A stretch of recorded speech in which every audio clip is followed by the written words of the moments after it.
Welcome to Hardly Initiated. It is your host, Tyshawn Jackson, in the building with my co-host, Ryan Ketchens. Big facts. And one of Let's my get it. absolute favorite couples of all time. They are back here together. It's been so long. We got Marriage Inc. in the building, and they telling you whether or not you need to stay in this relationship. Let's get it. What up, baby? What up? To Hardly Initiated. It is your host, Tyshawn Jackson, my co-host, Ryan Ketchens. I can already tell, man. It's gonna be a powerful one right here. You need to watch too. I discovered porn when I was a child. My mom. To get that white man's option out of him. Pursued me, I ran. The brother I want don't care. This is dope. You need to have a threesome. There you go. When you mix God in there.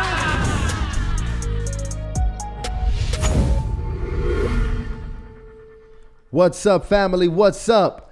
Man, I think about to blow the speakers out. We about to blow the speakers out. Let us know how the sound is, family. Y'all know we trying to improve the sound little by little every single episode. And it's hard work. Trust us. It's very hard work trying to fix that out. But mute the Zoom, Lionel. Mute the Zoom, please.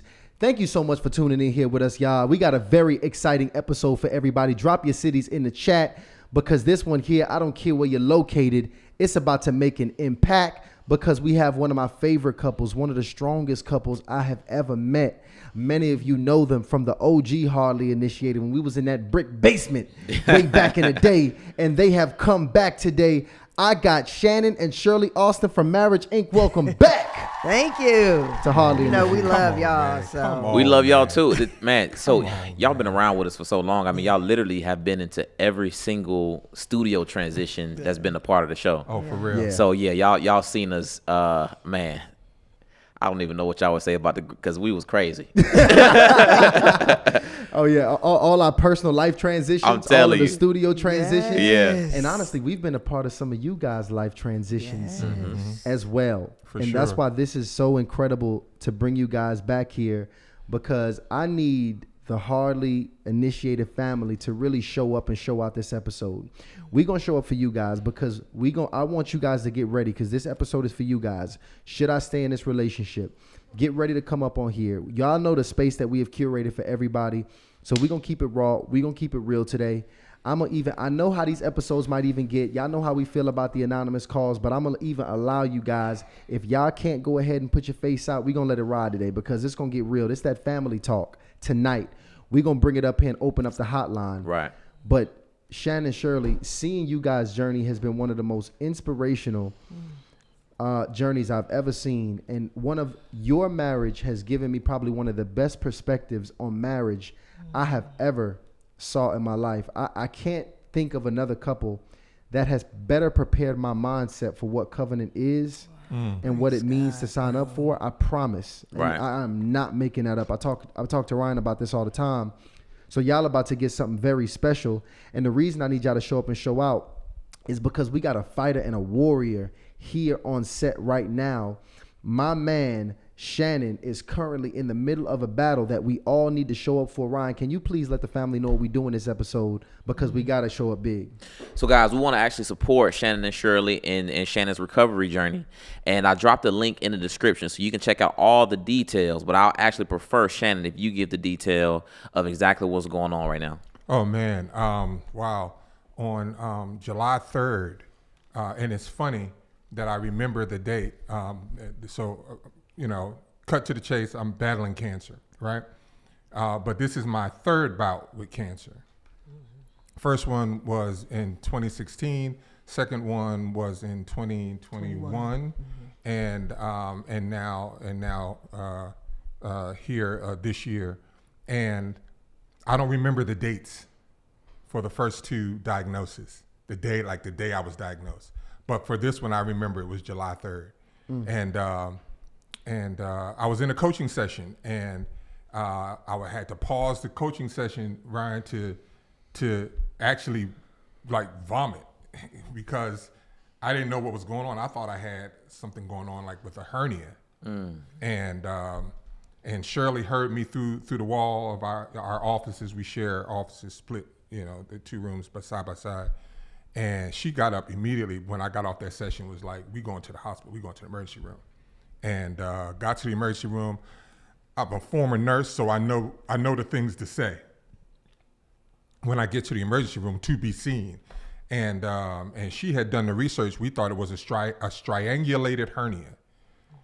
They immediately started. They took me back, put an IV in, drew blood, got me to the CT scanner. Like, this was the fastest I had really seen an ER move.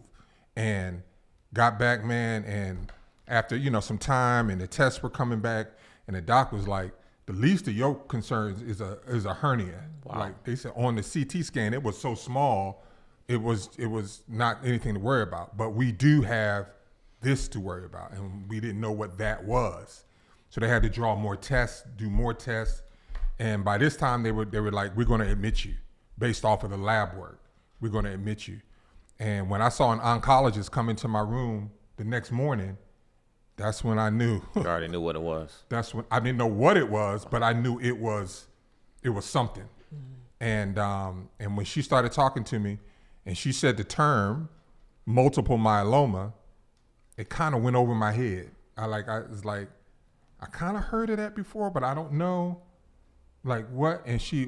And poor thing, the doc, the way she explained it to me, and the way she just described everything that was going on, Tyshawn, she said, I don't want you to worry. This is curable. We can cure this. And I was like, oh, okay, we can cure this. Mm-hmm.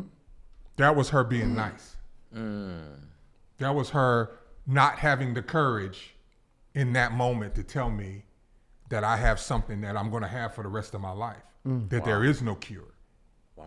And the only cure that I will experience right now, based on the science and all of the studies and the standard of care, is a supernatural miracle. Wow. That's it. Yeah. And so, but she said this can be treated. She didn't use the official terms, but she said there's some shots that we can give you, and then that will prepare you for a stem cell transplant. And I was like, okay. And it's called an autologous stem cell transplant. So that's when they take your own stem cells and they freeze them, strip your immune system, and then give you back your stem cells. So you can have an autologous stem cell transplant. You can have, I don't know the official term for the other type, but it's if you can donate your stem cells to me. It's that kind, and then you can get cord blood, which is the umbilical cord. When a baby is born, they can extract stem cells from that, and they do that. They harvest them, and they have a donor bank, and if you have a match, you got a match. And yeah. So multiple myeloma is the diagnosis, and it's deadly. And right now, we are currently doing a fundraiser. This episode, y'all. The goal is $65,000. It is. Okay. And I think now we at about 15,000, 14 and 15,000. Right. We have 14, 15,000 right now. And we just asking that you guys, whatever you can do, initiates, please sow your seeds for this family, because they have such a strong mission. They have such strong work. Even in the midst of everything going on, they still taking coaching calls. Right. They still got a conference coming up, and they still moving deeply in their purpose. And still available for us tonight. And, Yes. a lot of people always ask us, hey, how can I support the platform? Man, y'all done so much for me. What can I do? Well, look, now it's time to tap in. Right. And what you can do is help us support Shannon and Shirley. The link is in the description, but I think that's very important. Absolutely, y'all. Absolutely. And I want to actually just go ahead and get straight into it, because the nature of this show, y'all, again, I know what you guys going through. We got a good pulse in our community, and a lot of our community are in relationships, are in marriages, are in situationships that they're not sure about. It's fickle. It's a bit toxic. It's up and down. It's a lot going on. And as somebody like yourself, sometimes it's questions that come, and I'm like, this is a little bit over my pay grade. Because, look, as a single man, most of my options going to probably lead you to being right back single with me. All right? Right. Right. Look. We had a conversation about one of them, I think, because Tyshawn is in premarital counseling with his lady right now. Mm-hmm. And one of the things that he brought to me from his premarital counseling, of course, he don't share everything, but this was a good one. It was, when does the covenant start? And we started having a debate about if, I would be open to giving my wife a liver. And to me, when I heard it at that time, I'm like, that's a huge deal. Yeah. Now, y'all are not in a situation where you're exchanging livers. Kidneys. But kidneys. That was That's what example. Kidneys, right? Right. That's what it was. I was going to say, Kidneys. he giving up Right, livers. because you only get one liver and two kidneys, right? Yeah, you got two kidneys. Yeah, Right. right. So at the time, that was that was a huge deal in my mind. But even less than a few weeks later, now I'm hearing more detail about you guys' story, and it's not necessarily a kidney, but surely now your time. Your time, all of your money, pretty much now a part of your life is dedicated to helping Shannon, which that's what comes with. It can happen. Yeah, that's what for happens. better or for worse. Exactly. Is what we saying that we want and what we signing up for. But when the worst hits, you really see what the marriage is made of. When that worst really hits, you really see the real strength of the covenant, the strength of the person, Right. the pain tolerance of the person you're dealing with. And that's when everything shakes and is tested. And today, family, we're going to allow you to bring your worst so we can really talk about it, because I do think there's a thin line and between, wisdom and fight and absolute foolishness. At when it's actually time to walk away, when this worse is only going to get worse, or when this is just a slingshot down to the top, right? And I think it takes wisdom and discernment to really know that. And it takes some people that actually been through some things to help us know. But before we actually go to bringing our audience members up and getting you guys stories, in fact, let's go ahead now, just so we can get everybody queued up. Let's go ahead and open up the hotline. Let's go ahead and drop the Zoom here so everybody can just come backstage. Cool. I'm gonna do that If you now. guys want to come backstage, we'll be dropping a link so you guys can get queued up to join us on the show here. If you want to bring your question, should I stay in this relationship? But for the people who don't know, you guys have shared some of the most intimate details. You guys have made it through some of the hardest aspects of marriage, from infidelity to certain addictions to just some of the deepest levels of conflicts, resentment, so many things that you guys have survived. And now today, health issues come in.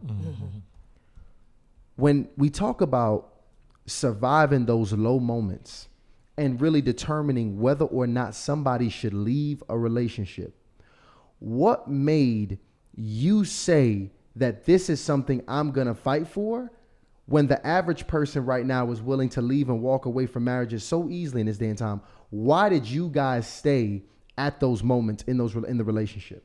Well, you got to remember, I walked away once. I left once. I left. I was out. I didn't have that strength that you're talking about. I ain't had that. I ain't had that at all. I was like, nah, you crazy. And I'm crazy for staying in this. And I'm out. And I left. And I got my ass handed to me. And I realized that the grass literally is not greener on the other side. It's literally not greener on the other side. And it took a lot of, I swallowed a lot of pride. I had to think, do I want to try to establish something with someone else that is still going to be as challenging just because of the nature of human beings? Or do I want to just stick through what I'm not stick through what I'm experiencing, but stick in my marriage so that I could get on the other side of what I'm experiencing? And I remember when I called her and it was like, I don't want to be without you. What can we do? Like can we work through this? And she said, of course, yes, we're here. Obviously we're here. But so I don't want to paint a picture like through everything we just stuck together and we were tight like glue and what, no, I left. And then there was a moment in time, she didn't leave physically, but she was gone emotionally. And so it is not as easy as it seems. And even the strongest person loses that has those weak moments. Because just like many of the people listening, right, we stay because we have no place to go.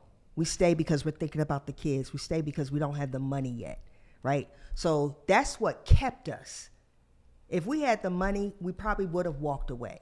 Wow. If we, yeah, oh yeah, right. Oh, if we were balling out of control, Yeah, no, we would have. I can imagine that's why usually like the celebrity couples and stuff, they get married and instantly get divorced all the Wow, time. you're right. But what happened was because we had that time, we took that time and eventually we started thinking outside of our feelings and our emotions.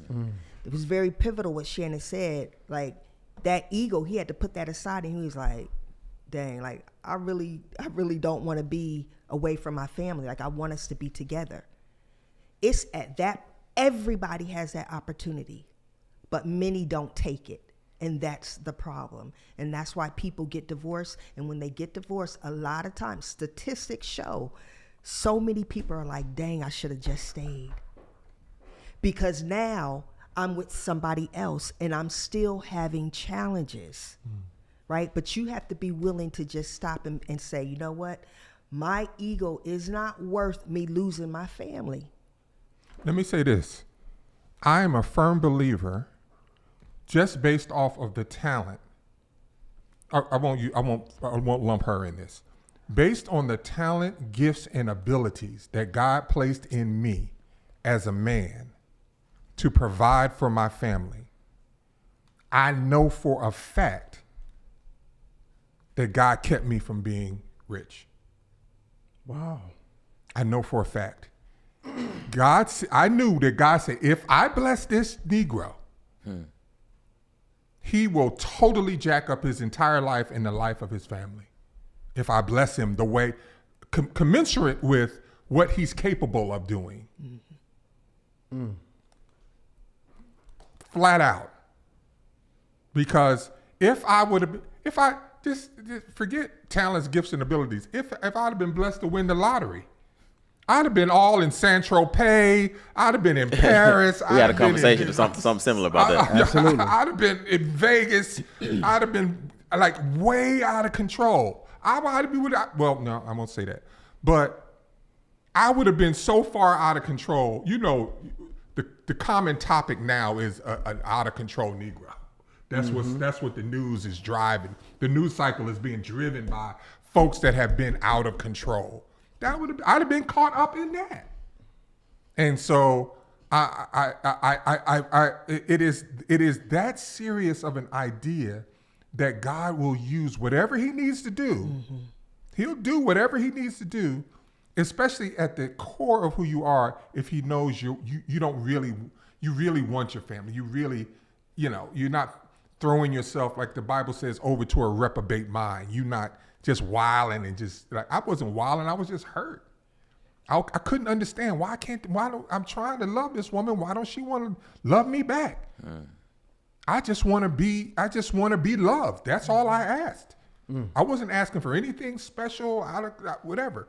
And so God will use, I just wanted to piggyback, like God will use, he used the kids, he used circumstances, he used illness, he used, all of these different things to say, I need y'all to stay together because there's purpose in your union. Now, I hope people hear that. That's the most important thing, right? Marriages are falling to the wayside because they don't understand that there is purpose. The marriage serves a purpose, not just the individual. And so as we continue to walk as two independent people, we're not going to get nowhere near what it is that we desire to get. Right? And so my eyes is on you, your eyes is on me, when both of our eyes should be on Christ. When we can fix our eyes on Christ, I don't have no words for what God can and will do. Literally, when you leave it at his feet, when you submit to God. Because I can't even submit to Shannon if I don't fully submit to Christ. Right. It's just not possible. So the question is, where is your focus? Right? We were bumping heads so much because our focus was each other. Christ wasn't nowhere near in the picture. And we were going to church every Sabbath. Church, choir rehearsals, whatever, all the religious stuff. But It's funny. I know were. exactly what you mean. I know Right? exactly what you mean. all the religious stuff, all of that stuff that really didn't mean a hill of beans, and look, then we watched those that we love around us, our friend group. We watched their marriages start to deteriorate. Out of a solid group of like maybe 20 couples, it's like 2 or 3 that's married now. Wow. And some have remarried, and you know, if you had a private conversation with them, they probably would say that they're very happy. I mean, or you had a conversation with them, they probably say they were very happy in their marriages and what have you. But there was a time where they were like Shirley said, like, man, now I gotta do this all over again. Yeah. And there's still problems. I'm not void of problems. So I could have dealt with the problems that I just had. And so, man, for those that are on now, as we talk tonight, you got to see what stage folks are at. If you've been dating for 6 months, 3 months, 6 months, and you wondering if you should stay, Right. you're answering your own question. Right. But if you're in a serious relationship, if you are engaged, situationships, I don't even know if we should even have that conversation. Well, some people in long-term situationships, They don't know. They in a situationship and they got 3 babies. Right. Right. And they wouldn't call it. They'll call it a relationship. Right. Yeah. Right. I'm calling They it a live together. situationship. Absolutely. And they can't afford to leave. And Right. they can't afford to So leave. so you know, we're gonna talk about it tonight, family. So get ready. We've been dropping that link in backstage for you to come in. Let me drop one more time. I want to ask you this too before we go ahead and get in there, because marriage is not usually talked about in this way. You know, marriage is usually, you know, we see these beautiful weddings. You know, it's really romanticized. And for the people that hear y'all, you know, story and be like, I damn sure don't want my marriage to be nothing like that. Right. Because that to me don't sound like what marriage is or what I want for myself. What do you say to somebody that say that? Well, one of the things that I say is that it doesn't have to look like that, right? There are 2 types of pains. It's the pain that life is just gonna life. It ain't got nothing to do with you. It's lifing. Then there's the pain that you cause. The first stage of our marriage was the pain that we caused. Your marriage doesn't have to look like that. That's a choice that you make, right? That's a choice that we made. We made the choice to be selfish, to be self-centered, to follow our flesh. That's what we did. So when you look at what are the principles that you build your individual self on and then your marriage on, we definitely didn't come together and say, hey, what are the principles that we're going to build our marriage on? We didn't have none of those types of conversations, right? And then even as individuals, we were not doing the self-care that we should have been doing then. So from a principle standpoint, our foundation was weak. So what you're hearing is, you're not hearing, oh, this is what marriage is. You're hearing, this is what our marriage was, because that's what we chose for it to be. That's a difference. That's good. That's a big That's difference. actually a great answer. Yeah, That is a and great answer. And I just want to make sure I got it. It's the 2 things is, go say it one more time. What you choose based on your decisions. Right. And now cancer, Just life. life. In. Right. That's it. There you have it. Either way, it's hard. Either way. But Right. you don't have to make it harder. You by don't have to make it choosing harder. Right. certain things. That's when you make it harder. That's why I said in the beginning when we were talking, I don't know if we were on camera or not, but that's why I said when you were talking about, you know, when sister said, what is your worst? This is your worst. This is our worst because he could die. Right. From a pain standpoint, for me, this is not my worst. Because if my babe dies, I'm okay from the standpoint of where we are as a couple. And I know I'll see him again. And he hadn't passed and we're hating each other. And you better not be. But getting where we were nobody in else. 2006, that's different. That pain, bro. I would take this pain over that pain. Wow. I don't know how to explain it. It's different. Would I want him to have cancer? No, that's not what I'm saying. I'm just talking about the pain is, there is still comfort here. You understand? There was no comfort there. Mm-hmm. It was like when I say my heart and his heart was broken to the point where, you know, when you say God will give you peace that passes all understanding, God wasn't giving us no peace that passed all understanding then, because we were in our own way. So even though there's pain here because of what he's going through, there is peace, y'all. There's oneness. There's togetherness. There's just this beautiful, harmonious thing that is going on that makes the pain not so painful. Ooh. First of all, listen, if y'all serious about wanting a long-term relationship, this is a mandatory episode. Go ahead and like this episode right now and share it, because these are the episodes that people try to run from, but you need to be in here with us right now. Right here. In fact, what we're doing here for everybody that is new to the room, I got Shannon and Shirley from Marriage Inc. on the episode here with us. We are fundraising to take care of the big dog, Shannon Austin. We're dropping the GoFundMe in here. We got a goal of $65,000. So we sowing a seed and we blessing you guys as well, all at the same time in this episode. In fact, how you feeling? You want to go ahead and bringing our people from the backstage? How you feeling right now? Well, so because the thing is, I do want to bring them from backstage. I think that's important. But I've been thinking about this X-Files too, because we had somebody send us a email. Yeah. And I just think it's just, I would have preferred. We need to talk about it? Yeah, I would. I think it's needed. We'll start with the X-Files. That's it. So Lionel, go ahead and take us into the X-Files. We're hitting the X-Files this episode, family. Let's get it.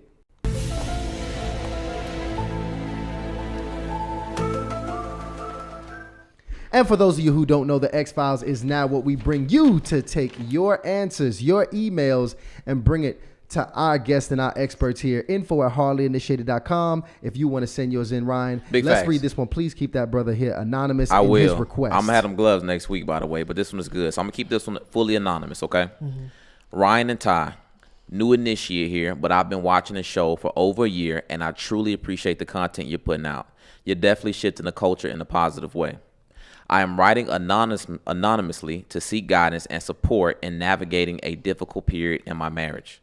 My wife and I have been together nearly 8 years, married for 3, and we have a 2-year-old daughter. My wife has struggled with untreated depression and mental illness, particularly suicidal ideation, for several years. Despite my continuous participation in individual therapy for the past 4 years and our engagement in couples therapy, her commitment to personal healing has been minimal. Before our marriage, my wife dealt with insecurity stemming from childhood, especially the loss of her mother at a very young age. These issues have deeply impacted her and our relationship, making it difficult for her to be emotionally present and functional at times. Therapists have consistently emphasized the need for her to engage in individual therapy to address her unresolved grief and trauma before we can make progress as a couple, but she has resisted this. As someone who comes from a background where divorce is uncommon and who holds a strong faith foundation, I wrestle with feeling guilty for wanting to leave her and the idea of whether I married the right person. Mm-hmm. In my own maturity, I've noticed that we aren't truly aligned spiritually, emotionally, or even physically anymore. I feel as though I fell in love with her potential, but now I find myself questioning whether she will ever fully commit to her own healing and to our marriage. Recently, I sought legal advice regarding divorce, though I'm still unsure whether to proceed, although my gut tells me it may be the right move. I've reached a point where if she cannot commit to getting the help she needs, I'm uncertain how much more I can take. Despite my desire to maintain our marriage, I fear reaching rock bottom emotionally. My greatest concern is ensuring a stable and safe home for our daughter while also caring for my own well-being. I'm looking for spiritual guidance on how to navigate this situation, especially as I try to balance support my wife while honoring my emotional and mental health. Any advice or support you can offer will be greatly appreciated.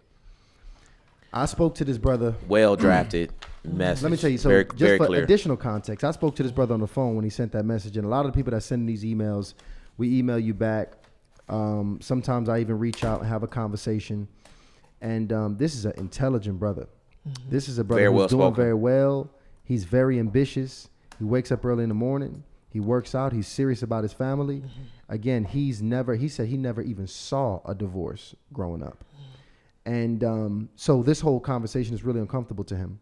But interestingly enough, it's not actually the divorce that's the worst part about it. His biggest fear is, again, his daughter and breaking the family. That's where all his guilt really lies. But he is really torn over this because he's an upbeat guy. And now his partner now is, at this point, battling suicide. And he feels like she's not putting in the work. So I really was very confused in this situation, and not even confused, but I had no counsel for him because Right. I mean that's just such a touchy situation, and I can imagine with all you've seen, what are you instructing that somebody does in that type of situation? Here's the interesting part about this, what you read and what you described. His wife is really broken and ill. She got emotional multiple myeloma. Emotional multiple myeloma. Isn't that what we just heard? Mm-hmm. Now, you have some people, when they get a diagnosis that's as serious as mine, I'm not want to make this about me, but I'm using me metaphorically, right? Who like, I don't want to get treated. We have a close friend whose husband had multiple myeloma. He didn't want, he was like, the fight, I don't know why. I don't know. I don't think she knows why. But he chose not to fight. He's like, this is too much. Wow. And she had to walk him through that decision. As horrific as it is, as damaging to the children and to the community and to the, right? And he's no longer with us. Like, I want him to, as intelligent as he is, I want him to actually listen to himself and describing what she's going through. Does he think she wants to go through this? Like, she's sitting back, yeah, I want to have suicidal ideations. Who wants that? And so the onus is on him to fulfill his covenant. No matter what that looks like. No matter how draining that is. Is that selfish? You would have to say, is that her being selfish? Right? That's because that is the question. The question. Very right, tricky situation. Right. Is Because it's like at that point somebody said, "What about my happiness?" What about it? Now you're married. It is not a my anymore. What about her happiness? She don't deserve to. I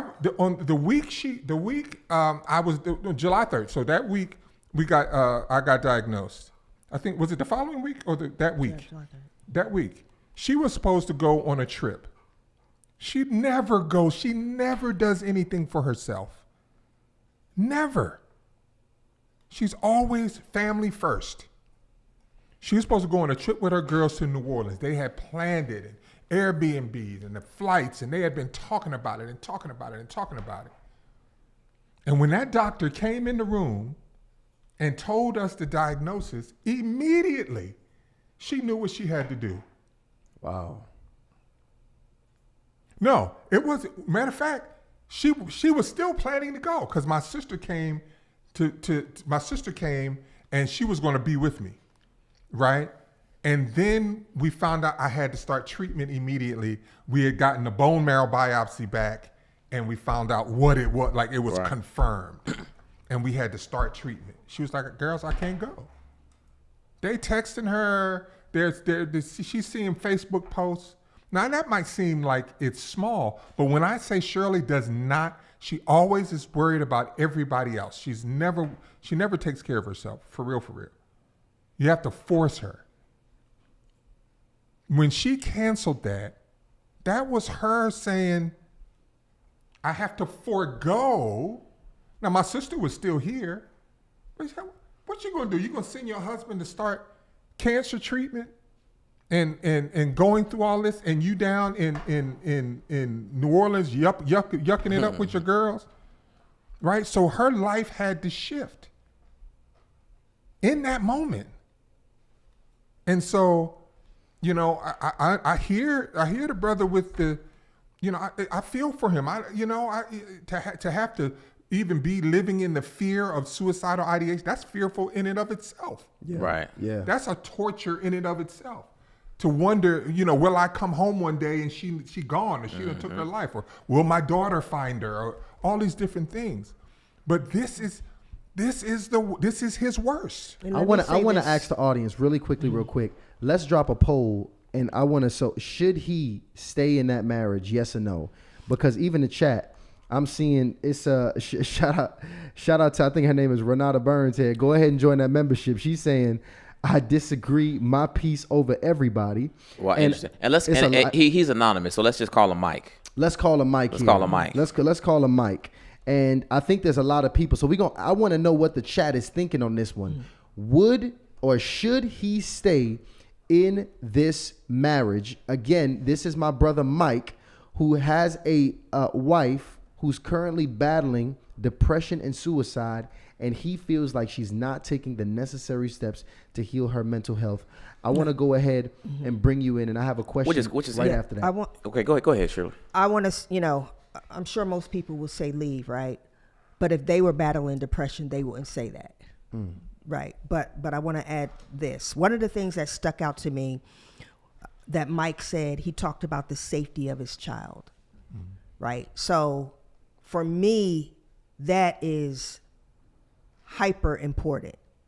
If it's coming to that point, then maybe Mike does need to look at getting a separation.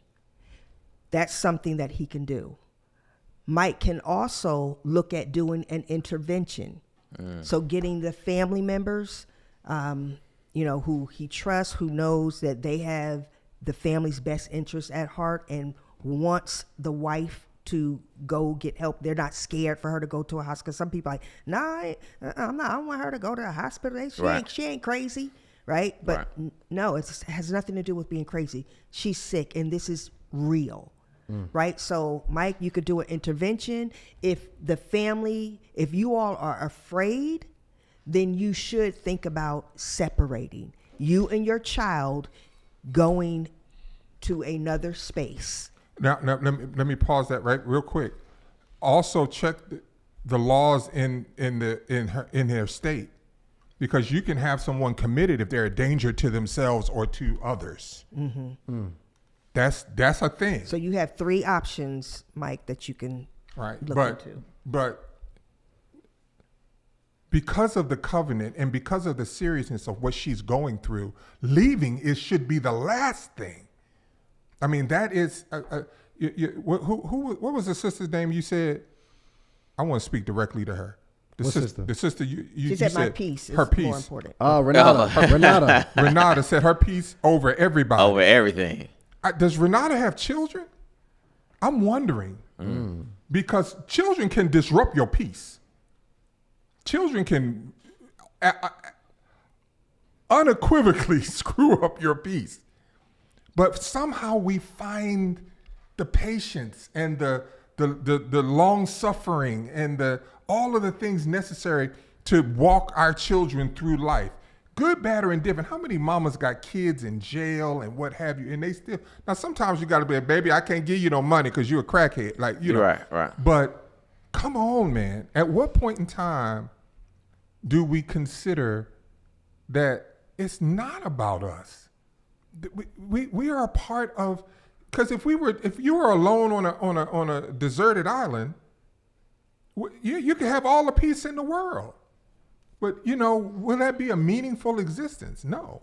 It's really tricky, which is why we even you had a conversation with Mike, because it's so many layers. I mean, he gave us the most thorough email possible, but it's so many layers because he says that the wife's mother died at a young age, and so that means going into the marriage it was still unresolved, and that's actually something that really worries me, because I know nobody's perfect and everybody comes with problems. But my thing is like, man, if this person has this problem and I enter into the relationship with them, what if I end up with a situation like Mike's, where, hey, I knew she had unresolved grief, but I liked everything else.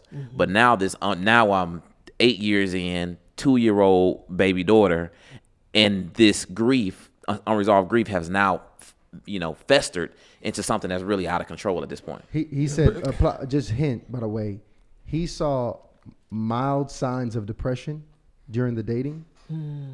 That he said that he did, ignore. This is a high school sweetheart as well, by the way. But because of, just the relationship that they had and, the way he felt about her, he pushed past it, and those same signs progressed over time to where it is. Just to, and that can happen, especially when we talking about mental health. But go ahead. Do they have a spiritual foundation? I don't know for sure. I didn't have that question with him, that conversation with him. I didn't for sure. Outside of that's a very important variable in the equation. But outside of that, we are talking about. I'm a firm believer that I put myself in a position to experience this diagnosis of multiple myeloma by my lifestyle. I was just fat, stank, nasty, out of shape, eating burgers and sugar and cakes and ho-hos and ding-dongs and all of that. She saw all of that. Did I know that this was going to progress to... I had no clue that in my year, I'm going to turn 60 years old, that I'm going to be diagnosed with multiple myeloma. I had no clue. Wait, are you saying that diet impacted that diagnosis? Yes, of course. My diet, lifestyle, nutrition, all of that. Understood. The environment, all of the things that we, all of the different individuals we see now are letting us know that, our world, our environment is killing us. Right. And I was helping it. But she's man, if I had the time to tell you that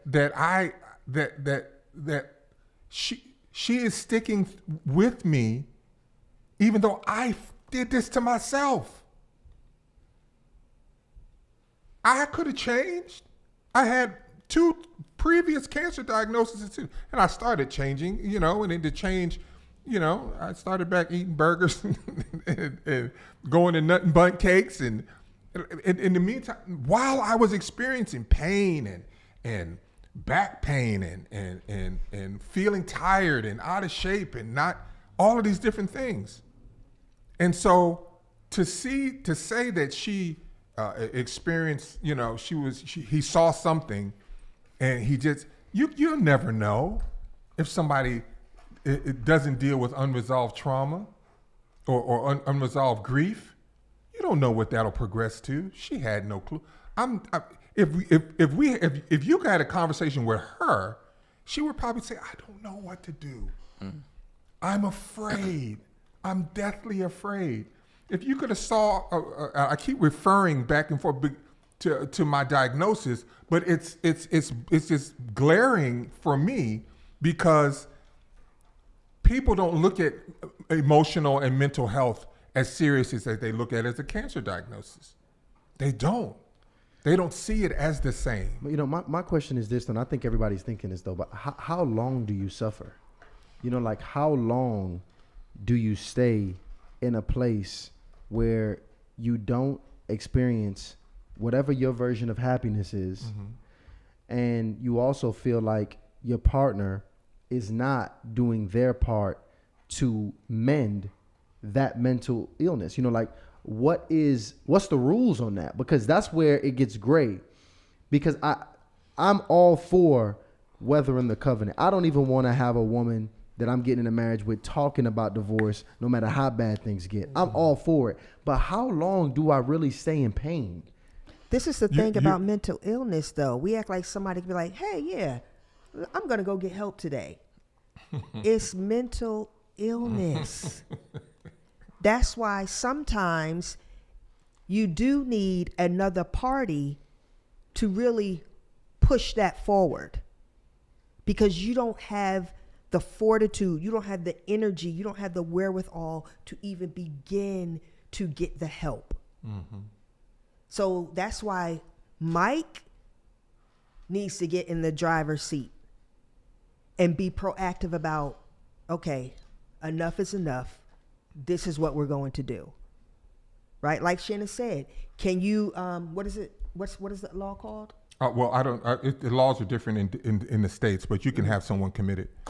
I get what you're saying, because people are looking at that.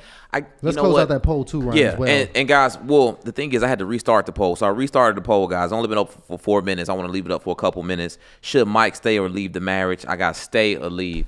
But I get what you're saying, because even when I started thinking about it, and I'm sure who knows what kind of thoughts he had, but I'm like, well, if you got this depression, you should take action to go fix it, right? But she's depressed, so it's not logical to get up and go fix it. We're talking though as if depression is just a mood. Yes, right. Depression is not a mood. When you are depressed, clinically, especially clinically depressed, it's a state of being. You cannot. The whole idea is that's the whole idea. You can't even get up to wash your behind. Seriously. And I don't even think people can imagine that. Bro. I don't even think people can imagine what that looks like. Can I give you? Can you a man of God? Hold on, wait. Can I give you a spiritual answer to that question? Yes, you can. And what I want to hear the answer to. After you put this poll, I want everybody in the chat to put, how long are you willing to stay in pain in a marriage? Put the years. All right. How long? The number. Just the number. Put the number in the chat. How many years are you willing to endure a downtrot? Because I just want to check the general temperature of the chat real quick. Because something like depression can last, and disease can last for the remainder of the marriage. Didn't Michelle Obama say she was pissed off with Barack for 10 years?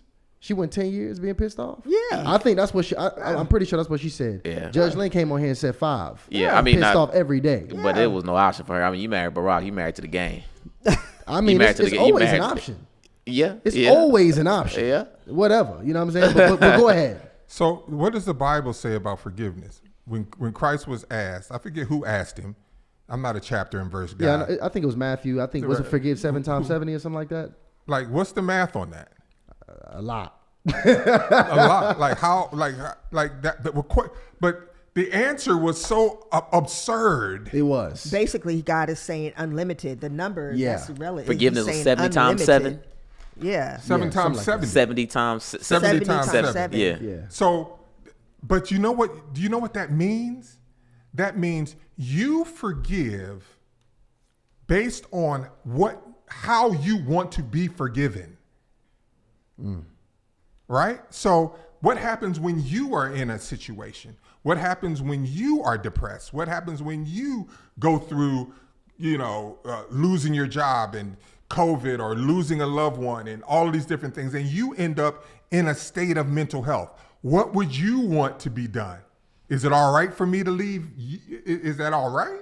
Is that acceptable? And this is the thing. If you get married, your thing is going to rise to the surface. It is, and your spouse is going to sit there and be like, dang, this is what I got to deal with? I didn't know this was in you. I didn't know it was I didn't see this. If I had known, I don't know if I would have married you. Wow. Right. So when we say, would you stay or would you leave? And of course, I'm sure most of the people said leave. You hadn't gotten to the point where your stuff came to the surface. Well, hold tight. You see, Shirley already doubting the folks. She already doubting the initiative. What the poll say? Should Mike stay or leave his marriage? And 83% of the voters say yes. He should stay. No way. They say shocked. yeah. 83%? I really am shocked. And let me read some of these years as well, because I'm seeing all types of things. The years and the stay and leave don't match. First of all, somebody broke the rules. Somebody put months. Somebody broke the damn rule. I said put years. Somebody put 6 months in here. Oh, y'all I see 2 years. Bay said 2 years. 6 months. I see 8 years. I see 6 years. I see 1 year.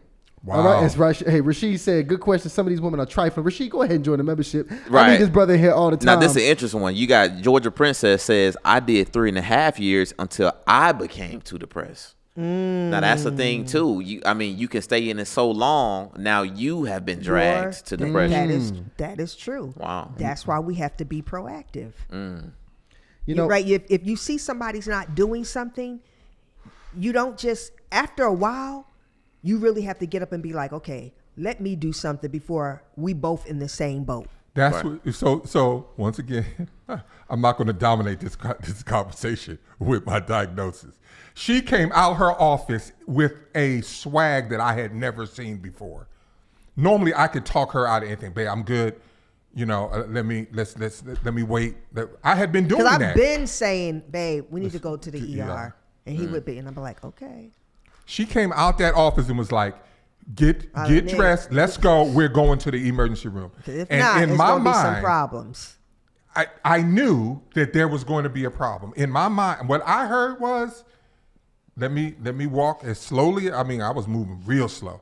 Let me go ahead and get dressed. I don't even think I said anything. I just went and started putting clothes on and walked down the stairs as best I could, throwing up in the car, having a bag.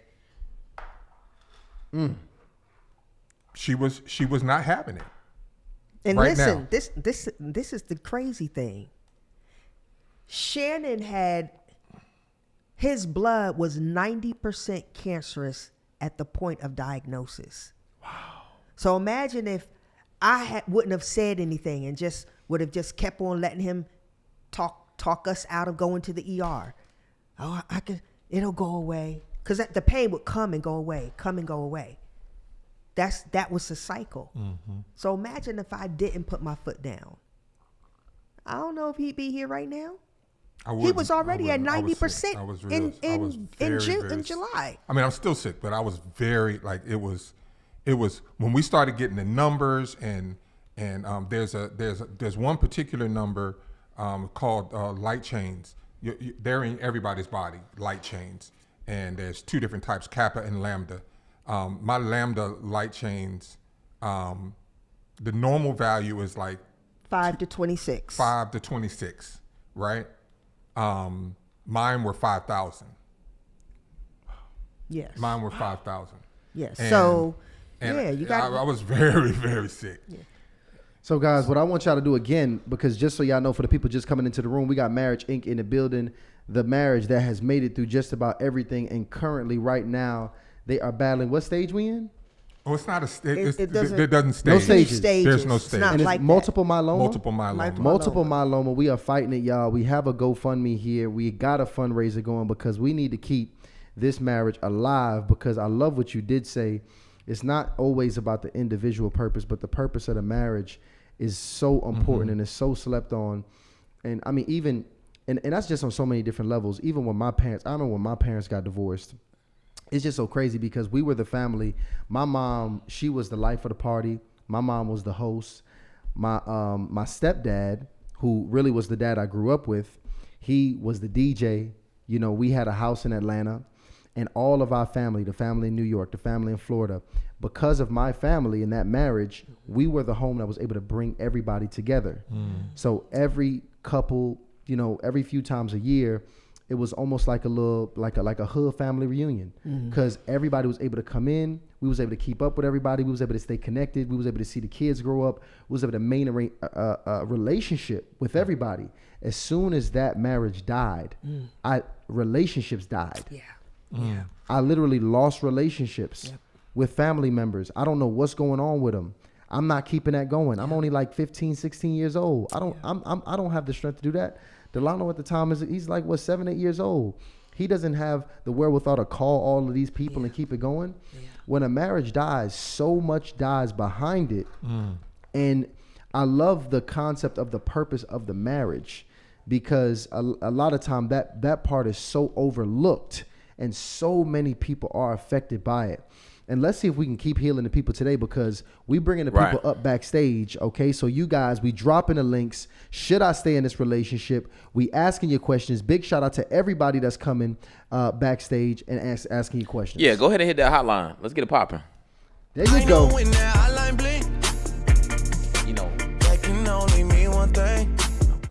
There you go. It looks like we got a couple people backstage, a couple What we people got? that we might even be familiar with here. But what I want to do, I want to go ahead. I spoke to the sister a little bit earlier. I want to go ahead. Let's start off with my sister, Latrice. Latrice, come up here. Welcome to Hardly Initiated. Sister, what's up with you? Hey, You- Latrice. Are you muted? I think she's muted. Let me make sure. I like this Go background. ahead and unmute her real quick, Lano, so we can make sure I hear you. So Latrice, and Can you hear me now? We there sure you can. go. What's up with you, Latrice? Hey, Latrice. I'm good. So- Hey. So Trees, I'm gonna go ahead and just confirm some things with me because I want to give them just a high level overview of your marriage right now because I took some notes while we was talking. Because you and your husband, y'all have been married for 5 years now, right? Mhm. 3 kids, right? Mm-hmm. Okay. Now, you guys have it's interesting because this is still a young marriage, but she's having some real issues.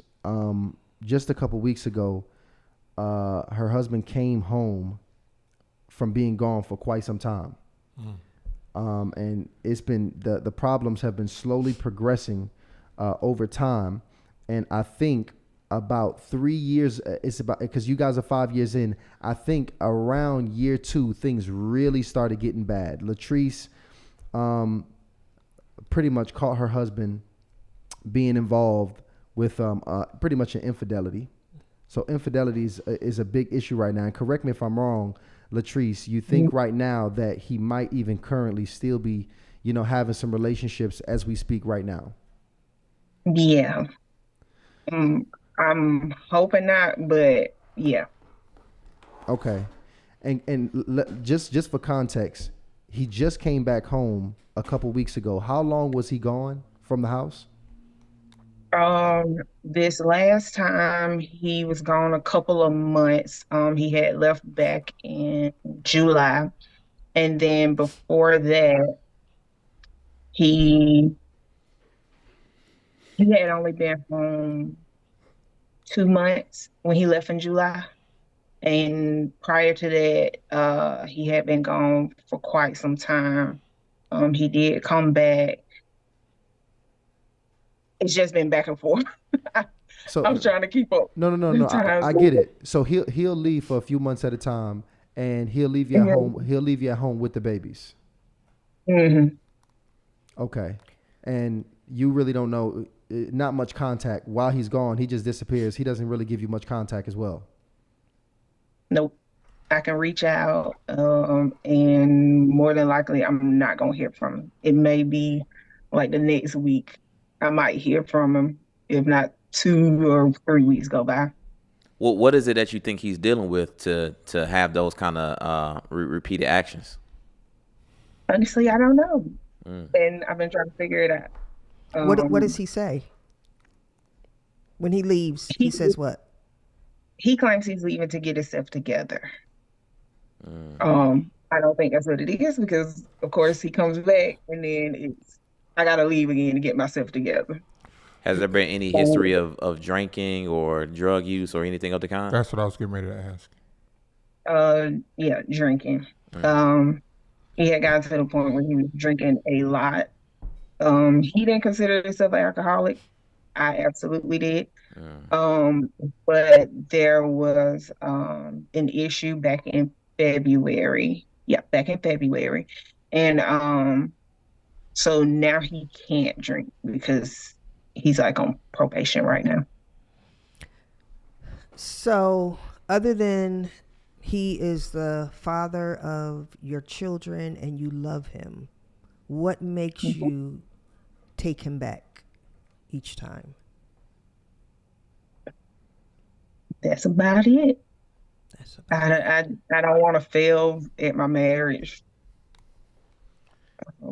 I think you said something important prior, because is it even financially possible for you to live without your husband?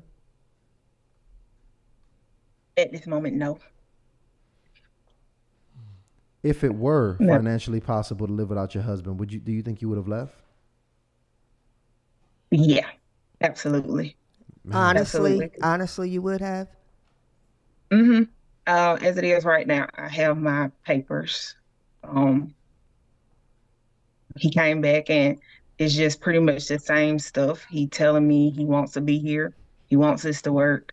Um, and I really don't know if I can trust it because I myself don't see the difference. Um, So when he says he wants it to work, what mhm. conversations are being had between the two of you? What is being put in place that will show he wants it to work? So I asked him what's he planning to do, what's his plans as far as with us. We've done counseling, but he didn't give us all. He didn't even tell the truth in counseling. We even did mini marriage retreats that weren't anything fun. They were simply just to dig into your marriage. And honesty was not completely there either. Um, so that's why I'm pretty much at my ends with of it. I don't know what it is I should do. Like I want it to work because I don't want to fail. I don't want my marriage to fail. And for my kids and stuff. And of course I love him, but it's frustrating. So one of the things that I want you to think about is that you don't have control over whether your marriage fails or not, right? It's not just you. It's not just you making the decision. Somebody else that is making the decision as well. And, if I were your coach, one of the things I would tell you is to have a conversation and say the next time you leave, you cannot come back. That's what I would do. Because you're teaching people how to treat. You're teaching him that he can just come and go. And listen, I'm not saying get a divorce. You could get You could get a separation. Do the work. If you want your marriage, do the work. And when I see that you've done the work consistently for at least 8 months, we can have a conversation. But this revolving door, of course he can leave because he knows you're going to open the door and let him back in. So I wonder what he's going through, because that does sound like depression. I mean, if he's having, issues with the law, he's having, he's wanting to leave home. He has some drinking concerns. He's an addict. It sounds That's like he's addict having behavior. And That's addict No, behavior. yeah, absolutely. and see, and the thing about it is, it also, I mean, here's the thing: when on these long sabbaticals, have you ever kept tabs on one of these sabbaticals on what exactly was going down? Like, where is he staying? Who is he with? That type of thing. Yes. So I do know previously it was with the other person. Um but as far as like this very last time, I truly don't know. Um I have an idea, but I don't know as far as this very last time What's the of a idea? bill. Yeah, the idea is pretty much that more than likely they're still Got you. they say the person. Teresa, are you concerned for your safety? Um, not necessarily, not too much. What does that mean? That's a yes or no question. It's just the whole fact that there's been a situation that I was shot with, which was back in February.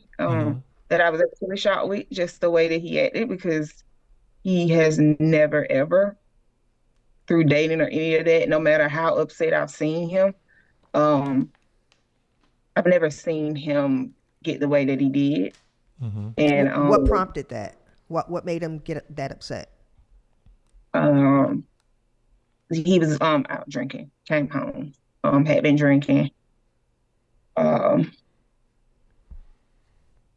and of course I asked him about it, where he had been and stuff during that time. And he just kind of lost it. That's what I figured. Yeah. So did he put his hands on you? I'm sorry, Did it cut he? out. Can you hear me? I can hear you now. Did he put his hands on you? Yes. Yes, he Um, did. mhm. Okay. Did you send him to jail? Yeah, I had called He went to the jail. police. Okay. Mhm. He went to jail. Yeah. Okay. So you do when he leaves again, change the locks and get a gun. Wait, this is getting kind of gangster. Hold on, cause he still pays. See, that's the thing, cause he's paying bills at the house. He can still pay the bills? Matter of fact, That's an assumption. is he still paying bills at the house? Yes, he pays our mortgage. He paid you. I actually saw a law about that too, because I think certain places, if the man if he's married and that is his residence, unless there's real provocation, can you legally keep him out the house? Is Yeah, the because he question. can. Because Okay. I grew up in a very similar situation, and my mom actually did do that. But and she called the police, but he could break in. He could just come in. 'Cause that's his Yeah, house. he could break windows. He could break the locks. He can kind of do whatever because it's his house. Okay. So this is the thing. So my This next is- question. Hold on. Stand by. Okay. So, are you living in a place that you have support in a family? Yeah. Then you leave. There can be, in this situation, zero tolerance. I'm not saying get a divorce, but there can be. You cannot, once you let a dominant a large breed dog think for a moment that it has dominance over you, you have no recourse but to put that dog down. When I say put down, I don't mean literally. I mean I'm saying in your marriage you have to let him know there is zero tolerance for this behavior. You have to. And From this point on, I know up until now there's been tolerance. From this point on, there is zero tolerance for this behavior. The only thing that is acceptable is you demonstrating in a very tangible and real way that you are singularly focused on this family, me and our children. people learn from experiences if we're going to learn, right? And so if there are no consequences, what is he hanging his hat on? Like, he can just do whatever he pleases because he's not feeling the consequences of it. In his mind, you love him too much to do anything like that. In his mind, yeah, you're going to get upset, you're going to yell, you're going to scream, but he'll deal with that because he knows you're going to take him back. So I've lived with addiction for many years growing up. It only gets worse. And you're dealing with multiple addictions. It only gets worse, sis. What do you mean when you say she's dealing with multiple addictions? He's an alcoholic. He's probably a sex addict because this move to another woman is to say it's something. I'm needing something. I'm craving something. I need to be validated or experience something that I'm not experiencing, and it's coming through this. That's the core. Sex addiction is not about sex. It's self-soothing. It's not about sex. It's about see me. For some reason, I'm not being seen. I don't feel seen. See me. So he has multiple layers of psycho-emotional issues that he's dealing with. And, just like we spoke earlier, like he's sick. And as a result of his sickness, he's making very, very bad decisions. And the decisions that are hurting you and your babies. And so you have got to, It's not even about laying the law down. I wouldn't even have a conversation. It's just a simple, leave again. This is what I'm planning on doing.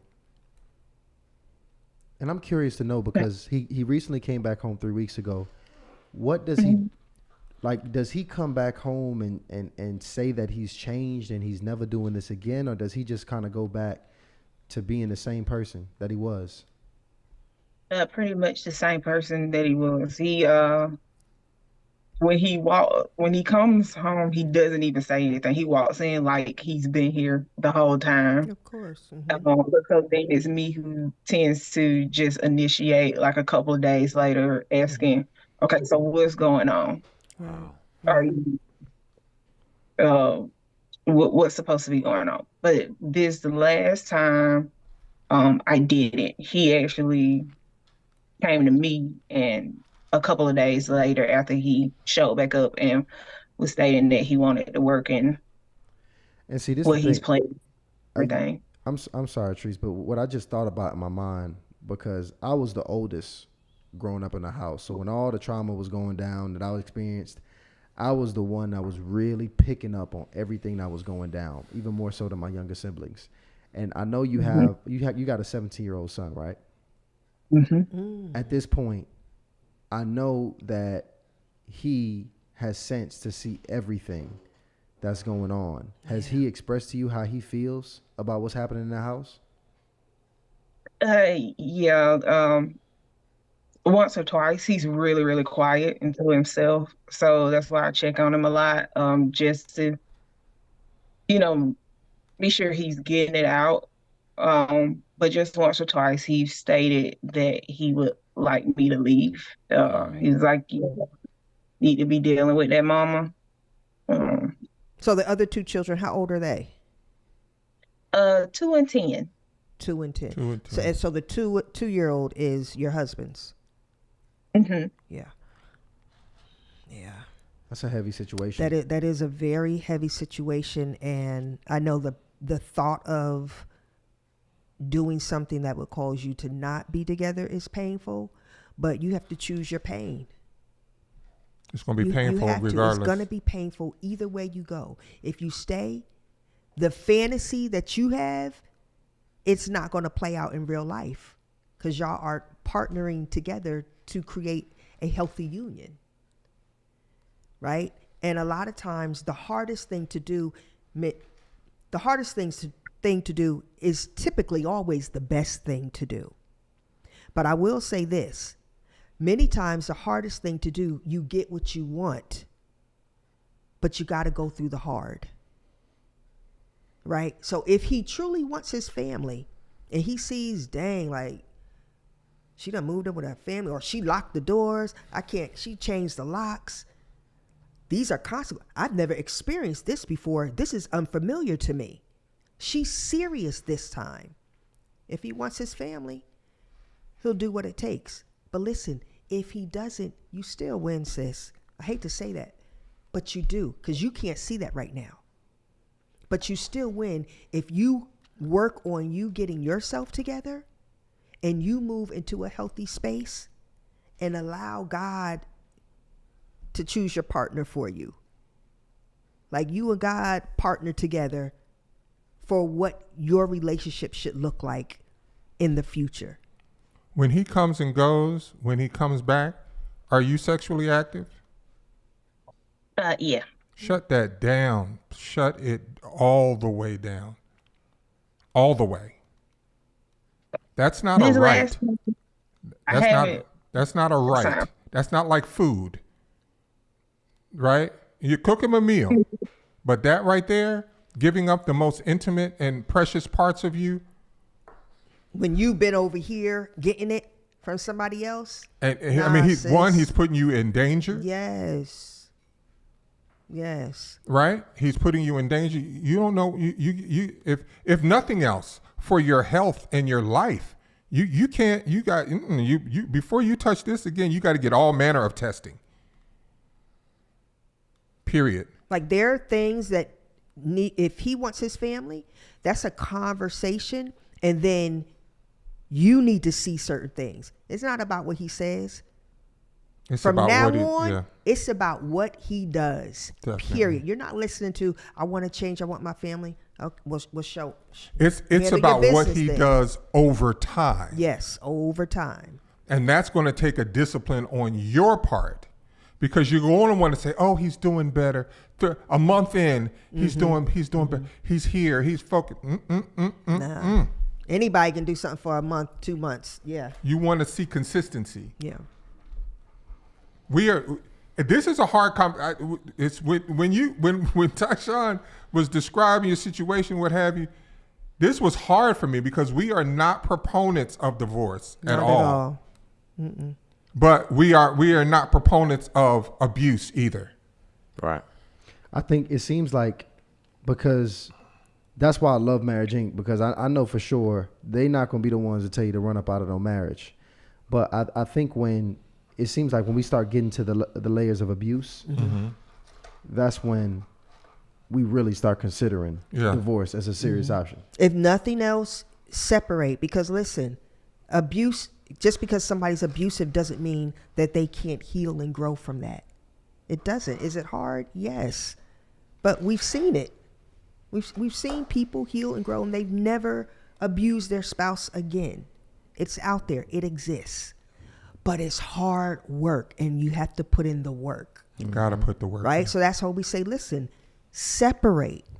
And if the person is saying, I want my family, okay, do the work. I'll do the work over here. You do the work over there. If the person says, okay, well, I want to come back anyway. Okay, you do the work. By the way, if anybody wants to, and Latrice, keep in mind, you have access to myself and everybody up here. If anybody wanted to get in touch with Marriage Inc., how would they need to do so? You can email at info@marriageinc.us. And of course, always send us a DM. And I got the link in the description as well. At Marriage Inc. Absolutely. on Instagram. Because okay, go ahead, Ryan. Well, I am curious because I know he's helping out financially, which is a big, that's a big concern for her. And, the mortgage that's a large bill. How is he working, or is he getting some kind of regular income? How does that work for him? Yeah, he works. It's never been an issue with work, but I just don't want him working where he's working, because those were the women he was dealing with. Is he working like at a club Strip or something? club or something? No, he works at a hospital. Oh, okay. Got you. Nothing but women up in there. Yeah. Nothing but Nothing but women. I get that, but it sounds like it's a tough situation, because it sounds like he's It going through is. something very, and it's really bleeding off into his relationship and the rest of the Yeah, family. No, he is absolutely going Yeah. through something. He is. But that's not her responsibility. Right. That's his responsibility to get the help, to do the work. And It's that's his responsibility to speak up. I mean, because if he's going through something and she's not aware of it, what how can I support you? How can I help you? How can I be there for you? yeah.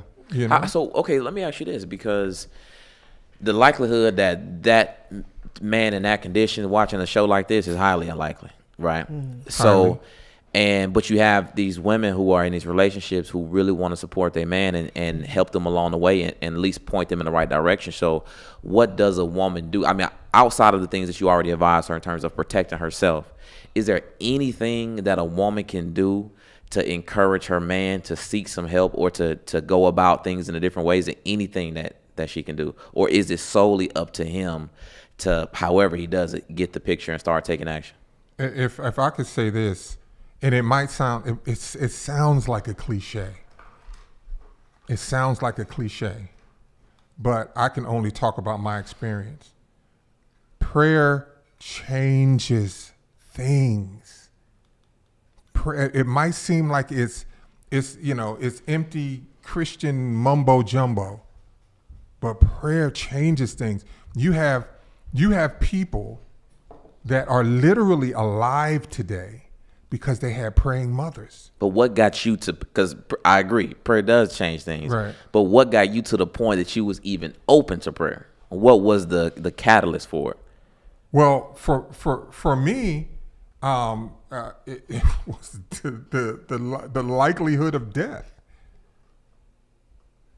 I'm sitting here right now at whatever time of night it is because somebody was praying, not just because of any. Yeah, don't get me wrong. The science and the standard of care for multiple myeloma is great. The nutrition and lifestyle changes that I have made, and this woman, how she feeds me so healthy and clean, great. But if I didn't have y'all and the universe and this woman on her knees praying, if I wasn't in a dark place at 2:00 in the morning, with insomnia because of medication and drugs and the devil whispering in my ear, you're gonna die. If I didn't open my mouth and start praying and calling on the name of Jesus, I don't know about no other religions. I don't know about none of that. What I know is I'm sitting here today because prayer went up to God and he heard it and he answered it. Does it always get answered? I don't know. I can't get deep off into them weeds. I had people all over the world praying. South Africa, the UK, Canada, all across the country praying. And those prayers, I gotta say, they did something. Let me ask, to piggyback off of Shannon's point, is Treese, what is your spiritual foundation, you and your husband? Well, I see she got the verses. It looked like you got the books and verses up behind you. I see some Psalms, some Ephesians back there. Yeah, Corinthians, Corinth. I didn't even recognize that. Wow. Yeah, I don't get to church every Sunday. But I try to go to church. But my husband does not go. I've actually asked him about going with me, but I think he more so doesn't want to go because it's kind of my family church. And just everything that has gone on, especially like it's more so my dad's side. Okay. So let me ask you, outside of church, right? Is he willing to pray with you? We have not prayed. I think the last time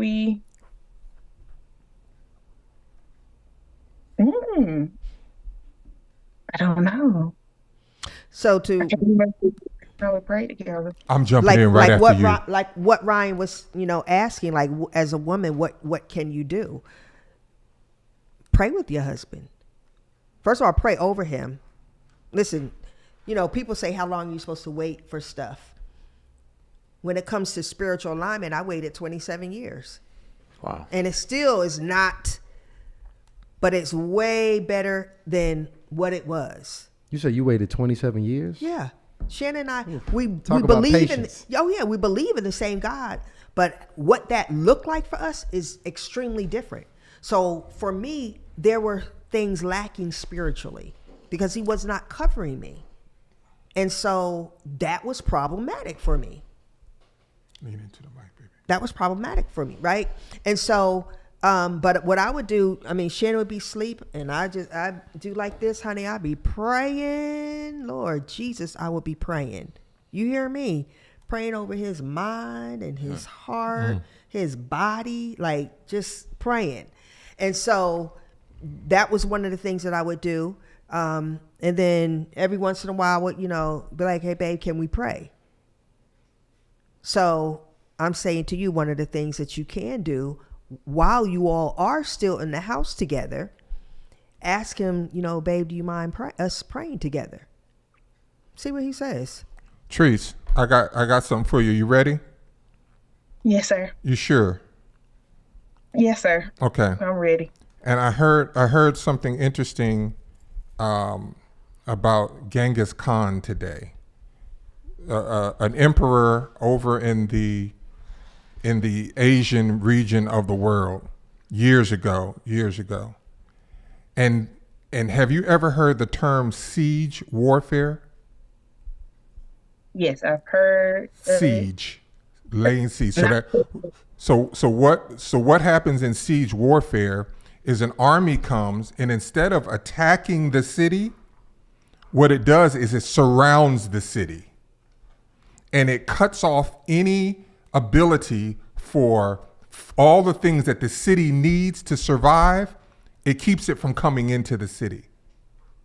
And what Genghis Khan would do was just wait as long as it took before the city would either give up or they would be so weak that they would just starve and die. You have to lay siege to heaven's gates on behalf of your husband. That means there should be an imprint somewhere in your house of your knees on behalf of your husband and your family. Am I asking a lot of you? Yes. Can you do it? Yes.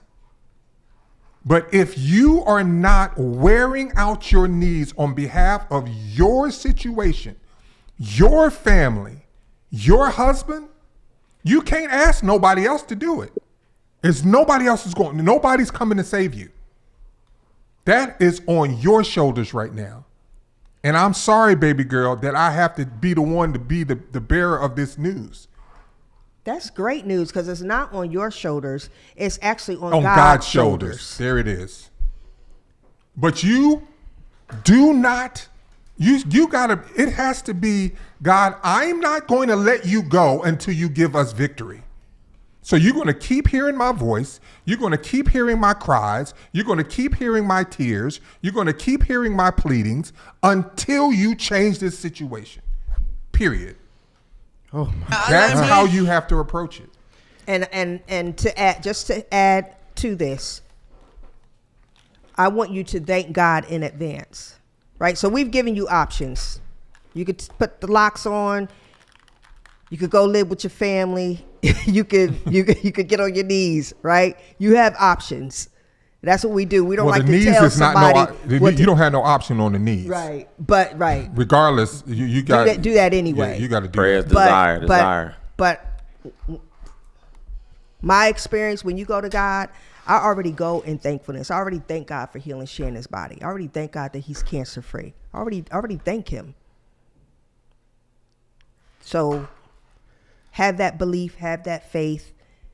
Start opening up your word, sis. And you and God just get this intimate, loving relationship that he's been wanting.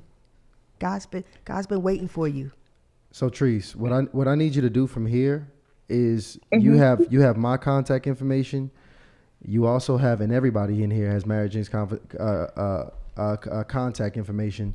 Please keep us abreast with this situation. You have look, Treese, you got my personal information, all right? So whatever you need, please let us know. But I have to stay in touch and in tune with this story. But much love to you. I appreciate you for coming up on here. Appreciate you, Treese. Hit me up. DM me so we can talk. Blessings. All right, later. Woo, man. Treese was dope. When I tell you, appreciate you for sharing with us too. Yeah, a lot of courage. So we had everybody drop a courage in the chat. We actually had a poll on this one because, listen, I want to test the strength of the chat here. We actually dropped the poll saying, should she stay or leave this relationship here? What did the poll say, Ryan? Should Treese stay or leave this relationship? 81% of people say leave. 81%. 81%. They over it. I am. They said 83 for the other person to stay and then 81 to leave. Okay. That is interesting. You know. That is interesting. Nah, listen, it ain't interesting. When you start, when women start hearing a brother start putting hands. First of all, it ain't no other option at that. Most women are clocking out at that point. Facts. And I can't say I blame them. Yeah. You know, I really can't say because that's.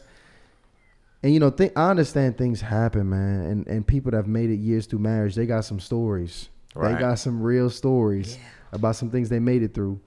But I think y'all gave the best counsel that y'all possibly could have. I know. And listen, by the way, we got Marriage Inc. in the building tonight. Okay, helping everybody in here figure out, should we stay in the relationships that we in? We got the link backstage. It's a bunch of people backstage wanting to get some help right now.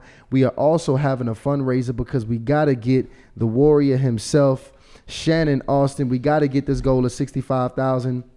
so we can get him every single treatment he needs so he can keep saving our community, one family, one marriage. Look at that. At a time. Shout out to Danielle. Shout out to LaJohn. Yeah. Shout out to Michelle. Shout out to Stacy. There we go. Come on, Thank man. you, Who else we we got go. on there? Big shout out. Big shout out to everybody on there donating. I like that. Appreciate Listen, you guys. every single dollar counts, Wow. guys. Appreciate Everybody. you. And you know, I know they didn't really get the detail because we was talking about the toll that it takes on you financially before the show.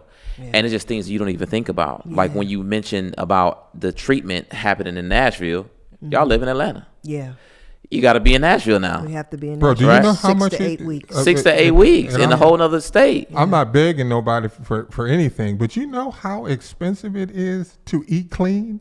Right. Yeah. You're right about that. Just to eat clean, just to eat the kind of food that you should eat for just to be healthy. And so you know, what you all are doing is I can't. There's no words that I have. It's such a level of appreciation and thankfulness and gratitude because it is truly a battle. Listen, Harley Initiated is here to serve, and so are the initiates. So we serving today. Actually, we're going to keep serving the initiates as well. I got somebody anonymous backstage, Lano. So let's go ahead. All we're going to hear is a voice on this one. Are they going to be blacked out? Yeah, we're not going to take. Let me tell you. It's just going to be a voice. The But let's go ahead and bring him up to the stage here, Lano, so we Good. can go ahead and take care of him, okay? And I want to make sure you unmute yourself, Anonymous. Make sure you unmute yourself so we can hear you. But Anonymous, welcome to the stage. Welcome to Harley Initiated. Can you hear me? take off you, Hello, Lano. hello. Yes, we sure can. We can hear you. Turn her up a How little bit. are you, Anonymous?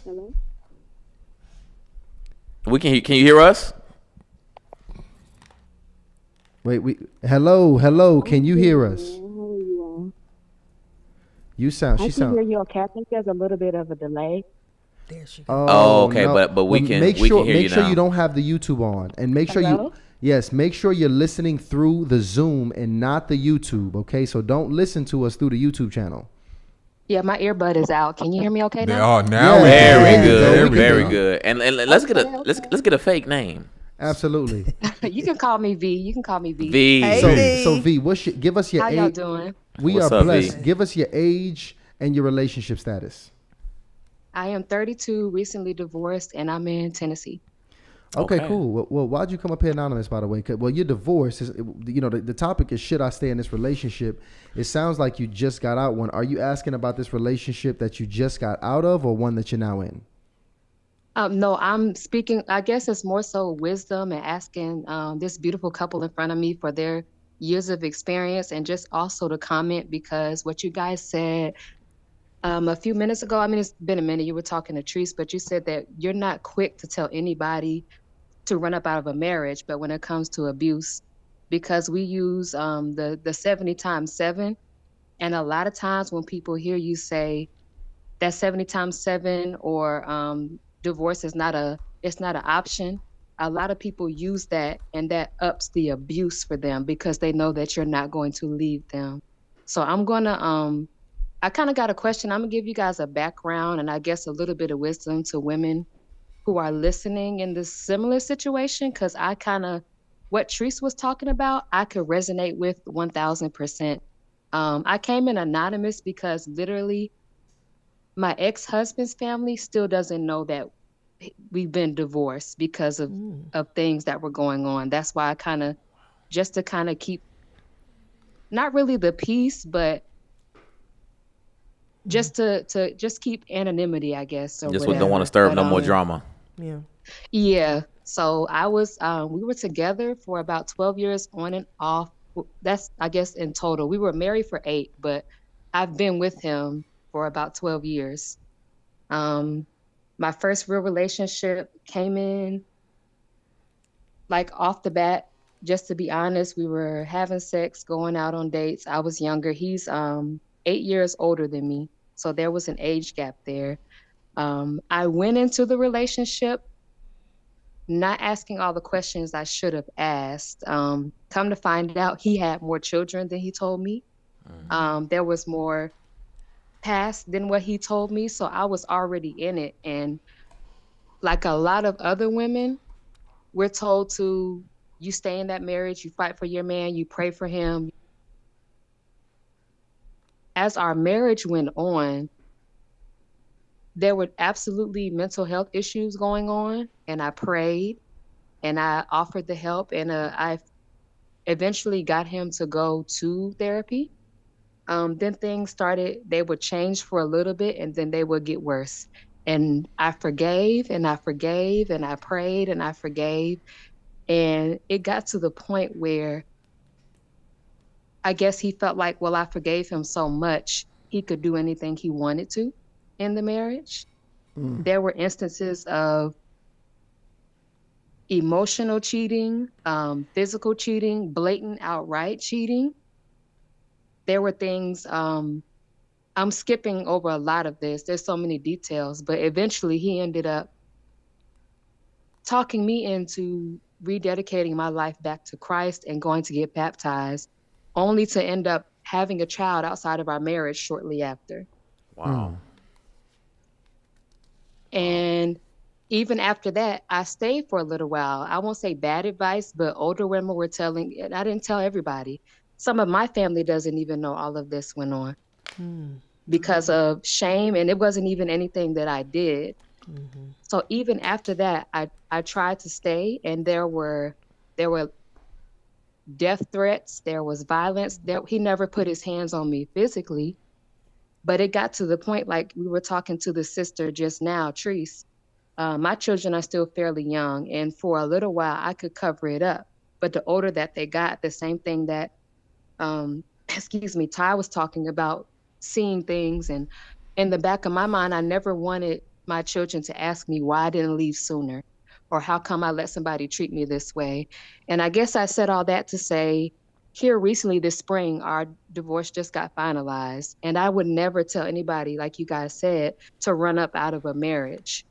But I will advise women to be very wise, ask all the questions, and you can pray and also forgive. But not to be careful with that forgiveness, but to understand that you forgiving someone doesn't also mean that you continue to allow them to abuse you. Because sometimes we think that that goes hand in hand, and women were taught at a young age, men are going to be men and you fight for your marriage. And things that I were told were like, how do you expect to get to 20, 30 years if you can't make it to 10? Well, in the midst of that 10, he made an outside child. He was lying to me. He was being abusive. He was starting to control the money. I was a stay-at-home mom, so I was depending on it. So I was being told, well, how can you make it to 20, 30 years if you don't make it through this? And you got to pray and you got to forgive him. And the whole time, he's going out, like she said, her, I can't remember if she said her husband, we would go on for like weeks at a time, go out for months at a time and come back.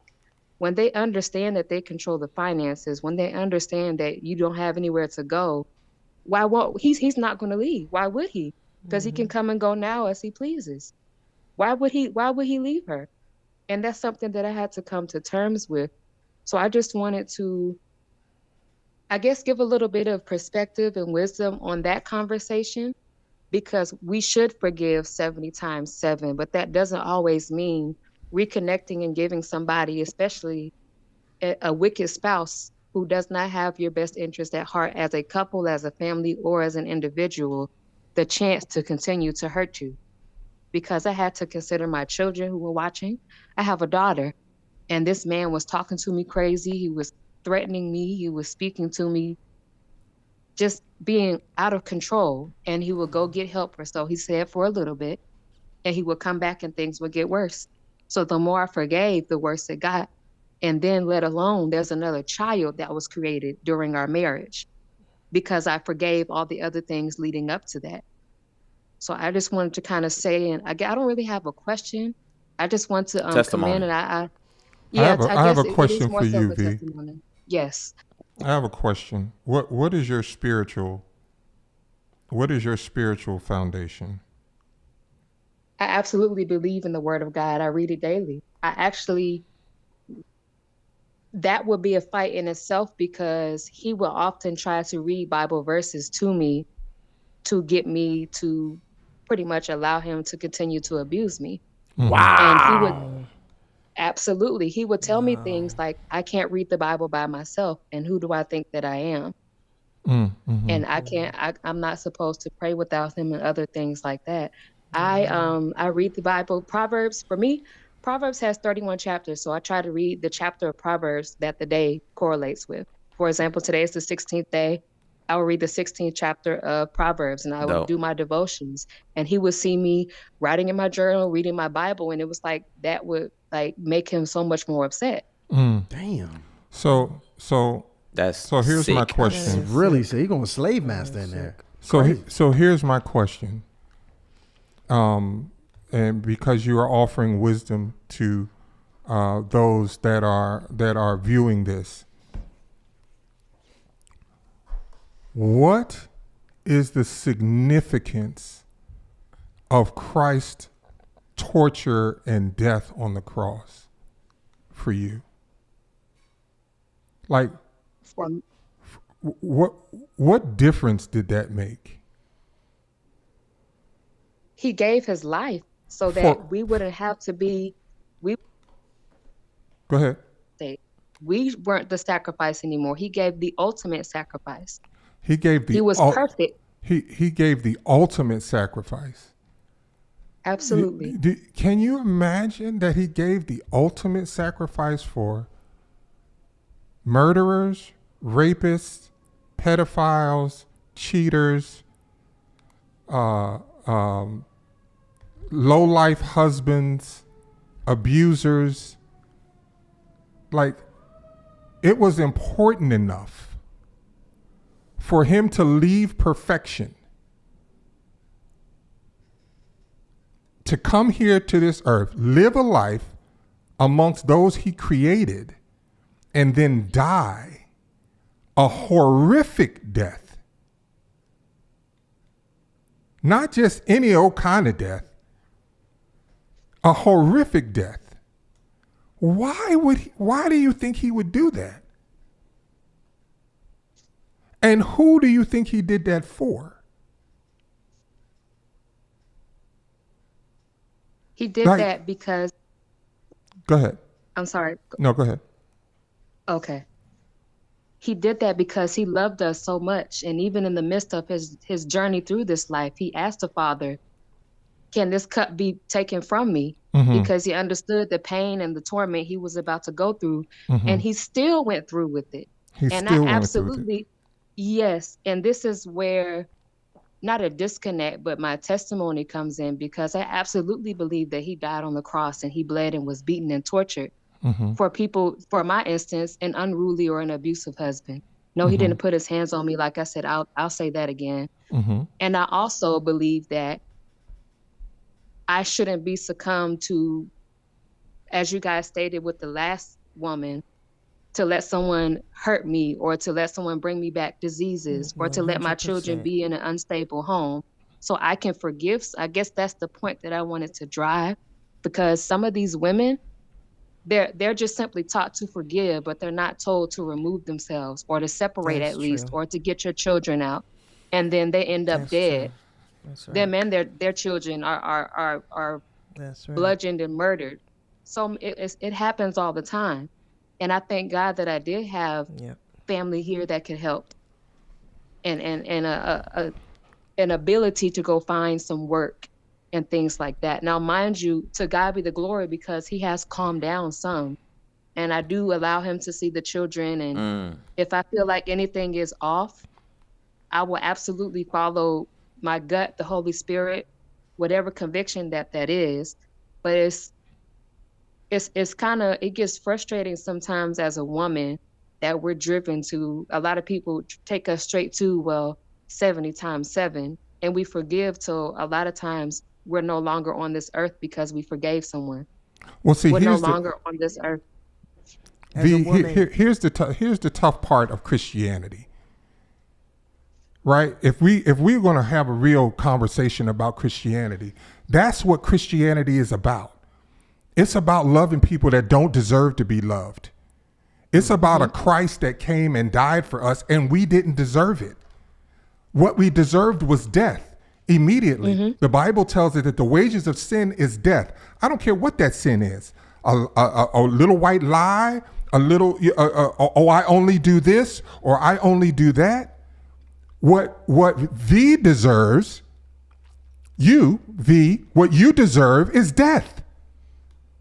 Period. Well, what are you saying right now, Shannon? I'm saying because listen to what I'm saying. I got what he's saying. Based on what the Bible teaches us, if we're Christians, the Bible says the wages of sin is death.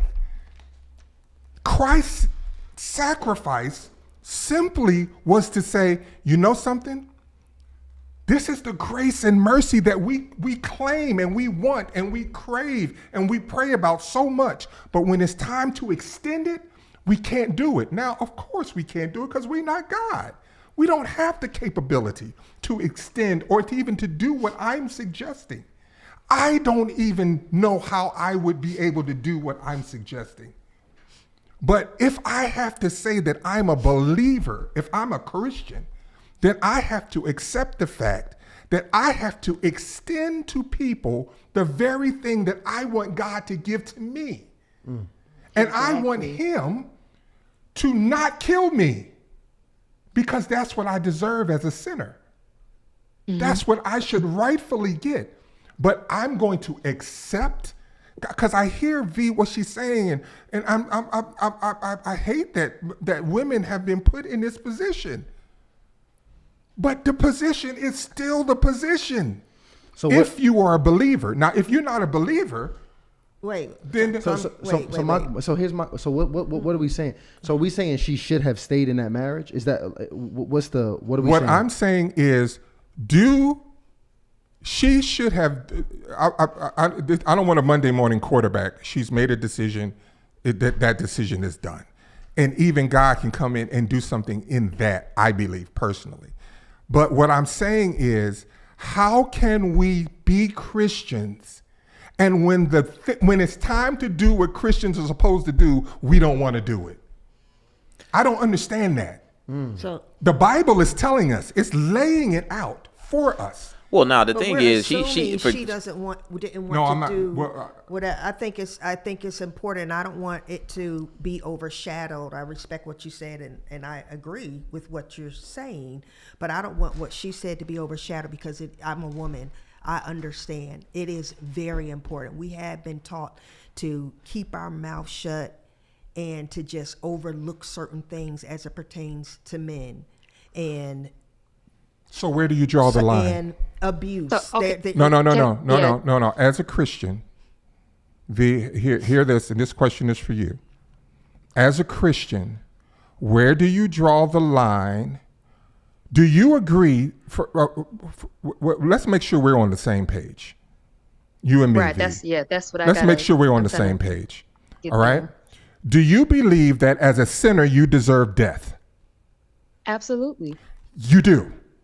Okay, so as a sinner, you deserve death.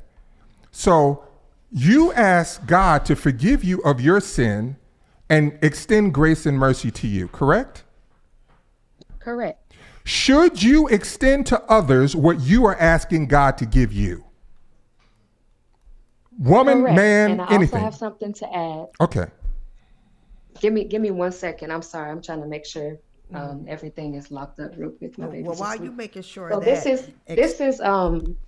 here's an example I'm going to propose to you, because I'm not always a chapter and verse somebody. Yeah, that's not me either, so. Yeah, but I want y'all. I don't want to top the line too much, because I just want to say, so in case I don't say it, I thank you all for being the epitome of forgiveness and sticking it out, because we do need to see examples of you, and I appreciate you guys coming here the multiple times and sharing your experience, because we need it. In this generation, marriage it's not, I don't want to say it's not what it used to be, because it sounds very cliche, but it's more scary, it's more of a risk, it's more of a no, I'll be by myself. So I'll say that I appreciate you sharing your wisdom. But before I forget my thought, I want you to remember, when David saw Bathsheba, he saw her, he wanted her, he slept with her. He knew she was somebody else's wife. This is a man after God's own heart. I want y'all to follow me here. I'm trying to wrap it up, because we're talking about forgiveness. We're not rushing, V. We're not rushing. I know, but I know because like I said, I made peace with the decision I made because Of course. I had, it wasn't something light because I'm telling you, I forgave so much, and it got to the point where I'll jump back to that later. But David and Bathsheba, he slept with her. He knew she was somebody else's wife. He tried to get the man killed. He tried to have her lay with him so the baby she was having would be her husband's and not his. The Most High God forgave David, right? There were consequences for his action, though. And For that's sure. something that we don't want to talk about. That I baby want to talk died. about it. I want to talk about it. Yeah. Okay, so I got time because we're talking good now, because that baby that Bathsheba was carrying died. He prayed and fasted, I believe, for 3 or 4 days for that baby to stay alive. That baby died. He never had peace in his family again. His sons were sleeping with his wife. There was a killing all around. So he was forgiving, and there were consequences. So what I am saying, and the point I'm trying to bring up, is a lot of times women, especially when we're talking about marriage, and now me speaking specifically about my divorce, we are villainized for divorcing. Like I can forgive you and also say, I don't want my child to see you abusing me. Yes. I can forgive you and say, you thought enough of me, or you didn't think enough of me, rather, at all, that you thought it was okay to go sleep with somebody and create a child with them while we were married. You didn't think enough. I can forgive you and say, I don't want to be a part of the madness, the circus, the abuse that you're trying to make my life. And that, to me, is also okay. And the Bible tells me my righteousness is as filthy rags. I don't have a hell to put him into because I have to answer to God for my own actions. But I'm saying for women, we're being taught to forgive, to turn the other cheek, to be patient, to pray for that man. And many times, not only does it lead to death, it leads to STDs. It leads to us trying to be strong and take care of outside children. It leads to my husband gambled away all of our debt and now we're homeless. It leads to I don't have any money because I'm trying to, my husband's taking it all to his other family, but I'm still supposed to be tied to this man. When oftentimes than not, if I can forgive you and still move on with my life, it's like we're still the bad guy there. If we stay, we're wrong because we're stupid and foolish. If we leave, we're wrong because we're supposed to stick it out. But at what point are we considered like, you know what, sister, you did everything you could do. And that's why I made the decision that I made. I prayed, I cried, I begged you to go to therapy. I tried to get you outside the house. I tried to include you in family activities and you didn't want to do that. But it's convenient for you to get up and leave and go out of town for weekends on end and then come back like nothing happened. Or you can go and tell me, not only did I cheat, I brought another child into this world that wasn't with you. And I expect you to forgive me and keep a straight face and take care of this outside child. I'm not denying forgiveness. I'm not denying the gift that Christ gave us. It was the ultimate gift. I'm saying we can forgive people and not allow them to hurt us in certain ways again. I think this kind of goes back to the conversation we were talking about prior, like, you know, how much do you endure? How much? Like, how long? Yes. You know, Yes. that because, you know, everybody's based on, because even, I mean, you put 10 Christians in the room, they all can give you a different time. Yeah, they're gonna give you. It's you know, one Christian gonna be, oh, I got a month. I give you one bad the month. Tolerance is everybody's tolerance is not built the same. So I think I get what you're saying, Shannon, because what you're doing is you pretty much challenging that tolerance and the pretty much the concept around leaving. And I think when I talk to brothers in a room, you know, it's funny because that is one of their biggest fears is their wife leaving them. And when I talk to women, it seems like one of their biggest fears is a man controlling abusing them. Yeah, Correct. it's but it comes back down to abuse, financial abuse, emotional abuse, physical abuse. And you know, when you hear though, Shannon, because I really want to bring closure to this.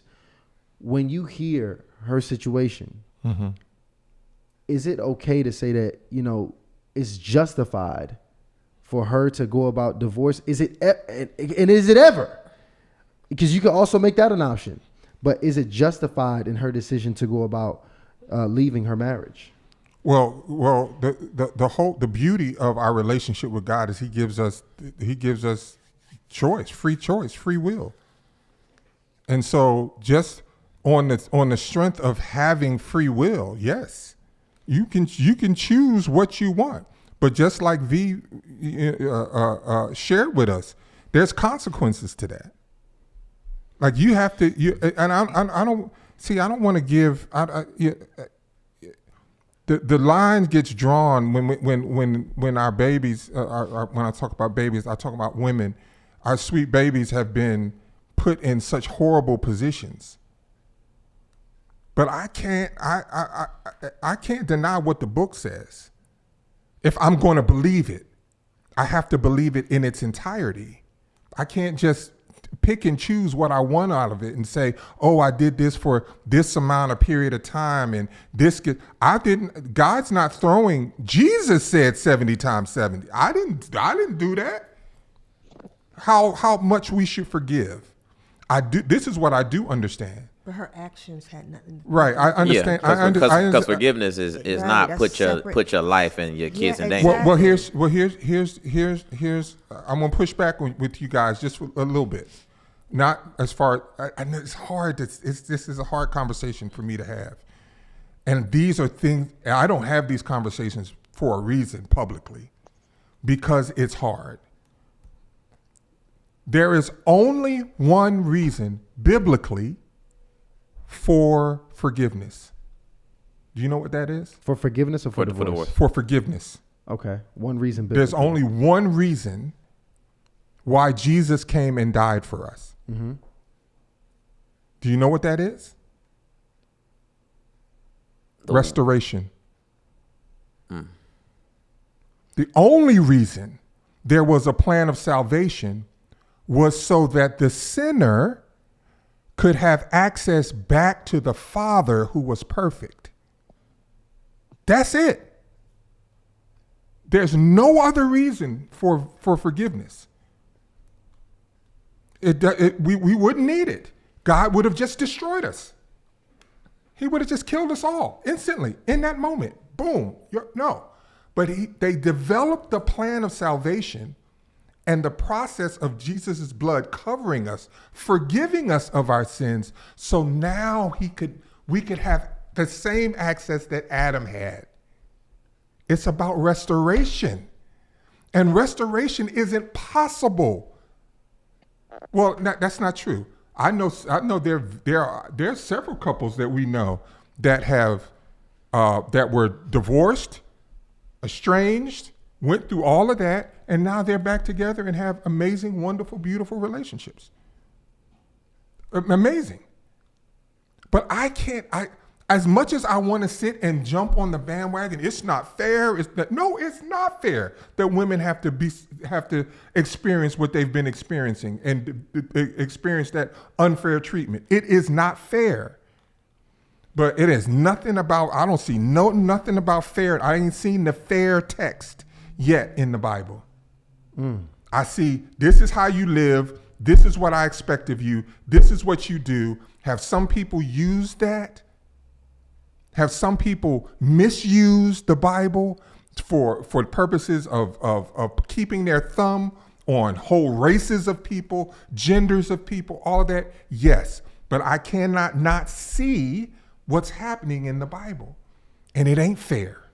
And I actually want to see how people are interpreting it, because you actually put a poll in the chat. I dropped a poll. Let's actually see what that poll is right now. How many Christians are in the chat? That's actually what I dropped. That was the chat, because I was curious about that, and we actually had one of our initiates drop that as a super chat, and I'm gonna read those super chats in a minute, by the way. But we got 74% of people who identify as Christian. We got 14% of people who identify as spiritual. We got 10% of people who say I'm Christian but not religious. Okay, and then we have 2% of people that says I read the Bible but don't claim. Now let me ask you, Ty. That's a good poll. Yeah, let me ask you. Where do you stand on this? As far as I'm definitely a Christian, but what exactly did I'm Christian but not religious mean? I would say not religious, because religious is custom. That's what religious is. So if you don't go to church, I would consider you not religious. Denominational. Oh, okay. Yeah. Okay, If well, you, I guess I got to change mine then because I don't go to church. Yeah, me either, actually. So I guess I used to go to church. The thing is, it's funny. I was the most sinful when I used to go to church. I was acting a fool. That's because when I used to go to church, I used to look for motivation, some inspiration. It just seemed like one of those things because I was working out, I was reading. It's just like, let me throw church in there too. I go to church every Sunday. So This you is just like a pretty little much bonus. saying like the religious means kind of the activities again, like the. More so the activities, I would say. If you say you're religious, more so the religious activities. Well, I mean, I guess. But I read the word, so that's the Right. activity. Which is, I feel like that's what makes me Christian, is because I really read the word.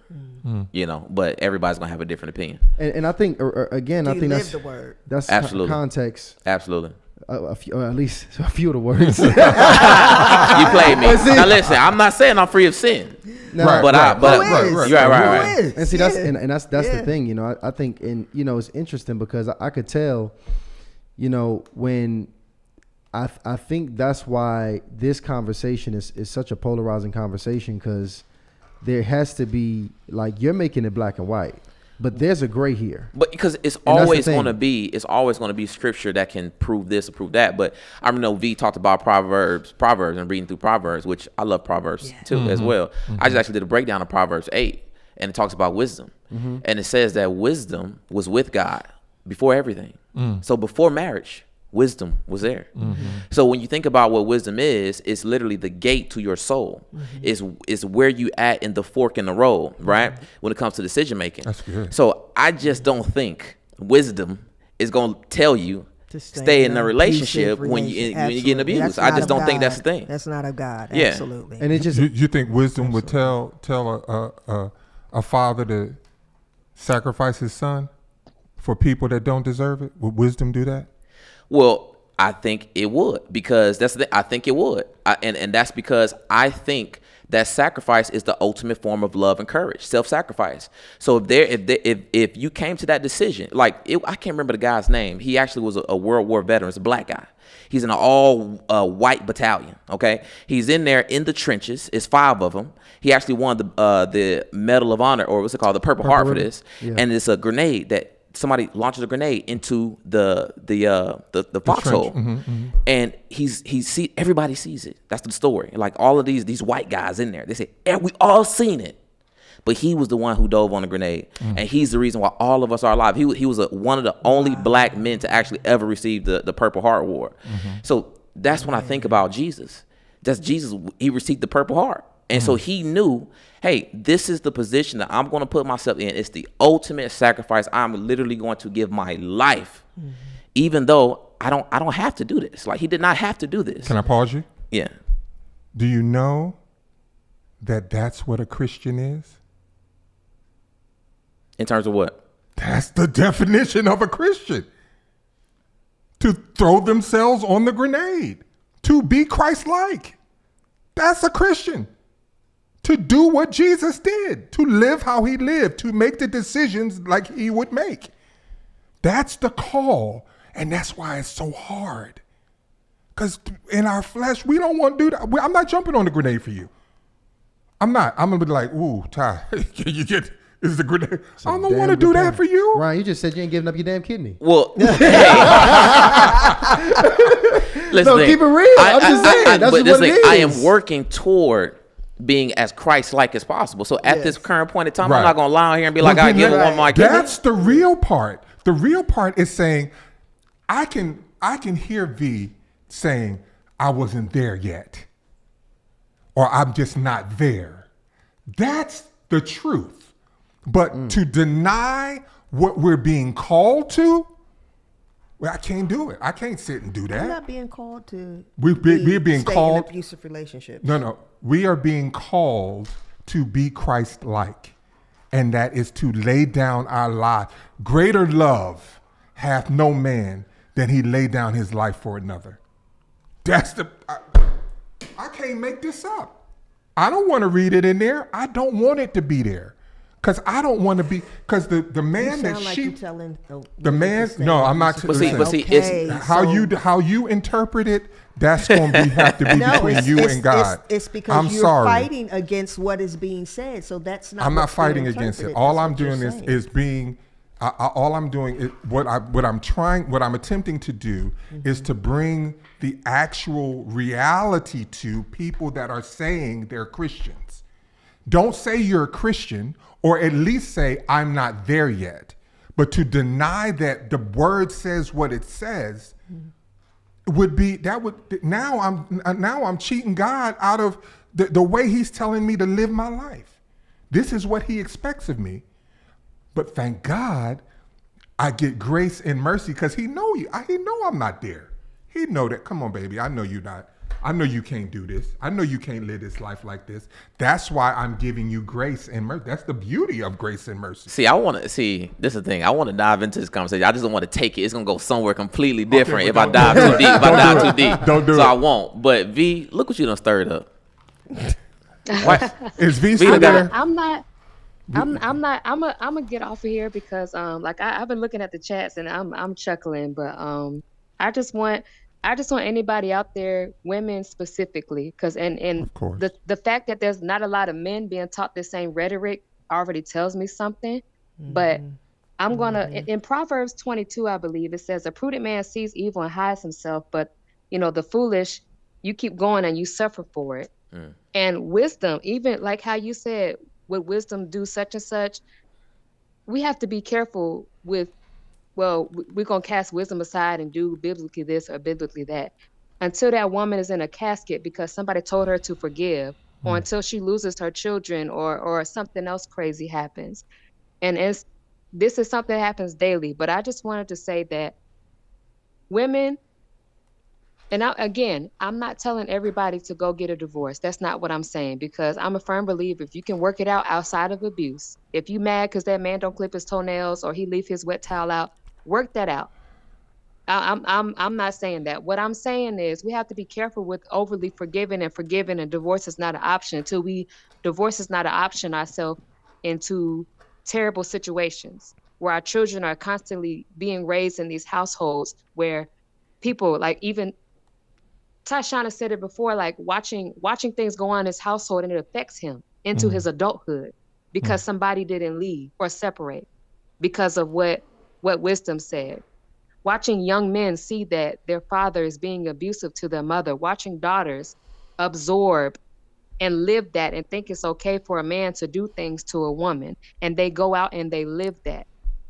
I'm saying you can forgive somebody. That does not mean you have to allow them to come back and now abuse you over and over again. That's not something that I teach or tell women to. I thank God that I had a support system, and I thank God that I had Holy Spirit wisdom and enough common sense to say this is not what I want for me, my children, or my life. And I made the steps, and it wasn't easy because I sat through a lot. And this is just not even the tip of the iceberg. There's so many things going on.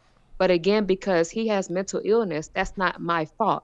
It becomes my responsibility to an extent. But when somebody is constantly choosing to live in a state of, I can do what I want to you and you have to forgive me, and I got the short end of that stick to where it's outside kids, it's abuse, it's death threats, it's you trying to threaten my family. It's you, my daughter asking, what's wrong with daddy's eyes? Or my son saying, why did my father say this to me? And I'm supposed to sit there and forgive it and let it happen and continue to breed ungodliness in my home. Then I'm going to choose walking away every time to keep my peace, my life, and my children's life. But I do want to say, I appreciate you guys coming here and sharing your wisdom. I just wanted to stay anonymous because, like I said, even some of my family doesn't even know, but they knew. Wow. It was so bad to the point people were coming and asking me what was wrong with my husband because of stuff on social media, because of stuff that he was doing, because of videos being made, because of threats being made. And I didn't even know because I was busy praying over that man. I didn't want him to touch me, but at night, when he did lay down in the house, when he was there, I would graze him and ask God to cover him, regulate and restore his mind so that he would be okay. Not for me, because I'll be all right before my children. And I believe in supernatural healing. And I ask that God will touch your body and restore you. I believe that wholeheartedly. But I'm going to get off of here. I got to finish tidying up the house and getting things ready. I pray that everybody has. Thank guess you, they get V. some Blessings, V. Thank you. Yes. V, we appreciate you. Yes. V got that Yeah. got that perfect calling, Peace, love, that and light anonymous to you. voice. Yes. Absolutely. I'm glad to you all. I pray supernatural healing, and I Yes. pray that I could be a blessing or have some wisdom shared through my Yes. voice for you all today. Y'all be blessed. Have a wonderful night. Be All All right, blessed, V. V. Appreciate you. I'm gonna close out that poll, guys. 416 votes, but it looks like 75% of people says I am Christian. I am Christian. Up in here, welcome, Yeah. man. V actually brought a really polarizing conversation. Yeah, Very Yeah, much to the so. Yeah. table, Wow. especially when it that was comes. good. That No, was good. I actually good. You really see, appreciate. You talk about when the you shit see I my stay- wife waving me off. It's a deep Because- conversation. But no, but that is a conversation. That's the though. whole title. Yeah. Should I stay in this relationship? Yeah. What is the point at which I walk away from the relationship? And I think Go ahead and drop V's in the chat too, by the way, because V, Yeah, I just yeah, really yeah, enjoyed yeah, that. I just yeah. really enjoyed And it. I really need people to know, Shannon does. This is, and I don't know why Shannon chooses to go down this road when we talk about women being abused. Like, for real, it's not funny because people think that we believe it's okay for abuse, and it's not. I don't believe that, and he doesn't. I didn't say believe that. I never said But that. when you fight this fight during that time, Interpretation. that's Okay. what that's it how people looks may, like. they may hear it, but I'm listening to the Definitely lens didn't hear. where I and even I actually V understand. understood what the 100%. Like you got to get out of, you got to move away from being triggered and really hear people's heart at what's being said here. Because again, I hear you talking. You speaking about it from a very black and white sense. That's really what I got. Mm-hmm. You're speaking about it from a black and white sense on the extremities of what it really is. And the reality of it is, because most of us ain't God, we in the gray. We're in the gray. We really That's in the why gray. we choose to be in the gray, because we're not divine. We're not all knowing. We don't. Which is why some folks saying 6 months. I got 6 bad months before I leave. Six I is got not- one I bad mean, year come before I leave. I seen somebody put I got 8 years to ride this thing out. Nah, 8 is a lot. That's good. And think about it. I would say every day that you sacrifice your happiness is a version of sacrifice. Every 24 hours. I would agree. So the reality of it is everybody's level of sacrifice and what they willing to, everybody's ability to dive on a grenade is a little bit different. Yes. So that's really what and I think that's something really important to talk about as you having a relationship, with somebody. And, it's almost even, it's good to talk about, but you really don't know until you put in that situation. And that's the tough thing It's all hypothetical about marriage. It's all hypothetical until you actually have to make the decision. until you got to give up that kidney. And then, Why you keep looking at me? because that's just a situation Yeah. that we might be put in. Hey, And then you like, damn, yeah. am I gonna stay? You got to give up a kidney. Your partner got cancer. Your partner can't have babies. Your partner, your partner is dealing with an addiction. Your partner fell in a 5-year depression. Your partner is unemployed and they broke. Your partner, the annual income fell $100,000. You got people leaving for less. We got emails from women particularly who will email us like, hey, I've been married for 25 years and my husband just up and decided, hey, you know what? I'm tired of doing this. And I'm just ready to leave. So people leaving for less. I got a brother backstage. I want to bring my brother up. Let's read these super chats before I go ahead and bring Okay. my brother Dre up. Dre, get ready back there. I see you got your camera up. Go ahead and get That's everything dope. set up. Shout out to Shonda. Shonda actually popped off with the super chat. So shout out to Shonda. Shout out to Catherine Evans for joining us. Shout out to Not Your Average Chick. Says fast and pray, Trees. If you are going to stay in your marriage, get proper help. Praying for you, sis. It's a war. Play the It's a War, Lano. Shout out to JL. Read The Power of a Praying Wife by Stormy or Martian. Shout out to Kim Trap 83. Says take a poll of how many Christians in the chat. We did that, Kim Trapp. So shout out to you. Shout out to Sky Diva for holding it down. Says Ephesians 5:22-33 covers how husbands and wives are to conduct themselves. God does not condone abuse. Okay, they pulling out the scripture. Shout out to Kim Trapp again. Says, do the guests have children and daughters? What would you tell your daughter to do if she was being abused? Okay, Kim coming with the debate questions. Shout out to Scott Diva. Says Jesus had to die because none of us were good enough to do it. Shout out to Charlene. Shout out to all the new initiates, guys. And let us know what you think about these different segments. Send us your ideas. Send us your relationship and dating issues. Send us everything. Just let us know. Send it to info@harleyinitiated.com so we can continue to go ahead and feature you guys and bring you guys up here. I got my brother here, Dre, backstage. So I'm going to go ahead. Let's go ahead and bring my brother Dre up here. What's popping with you, my brother? What's poppin'? What's poppin', man? What up, Dre? Hey, what's up with you, Dre? What's going on, y'all, man? What's up, y'all dog? kicking that knowledge. Hey. Got to. That's the only way. Yeah. Hold on, wait. Real quick, Dre. If you can, give me your age, your location, and your relationship status. I'm 42. I'm from Houston, Texas, and I'm separated. Okay. Dre, hold on, wait, Dre. Why the hell I'm only seeing half of your top head over here, Dre? What's going on? Showing with that you, fresh shave. I don't know. I'm showing up every. Oh, okay. showing I'm up sorry. all the way That ain't you. That's us. Let me ask you this though, Dre. The topic right now is, should I stay in this relationship? What was your relationship status one more time? I'm separated. Okay, so you're separated. I'm assuming that you're about to ask us about this relationship you're in now, right, brother? Not quite. I kind of want to add on to what I was talking about earlier about the dude that was dealing with the woman with the mental illness. Oh. Okay, earlier. So you going back to my man Mike. What's up with that? Yeah, Mike. Yeah. I mean, everybody's situation is different. But that's kind of like was my situation in a way, because my wife she got mental illness like kind of like real bad. You know what I'm saying?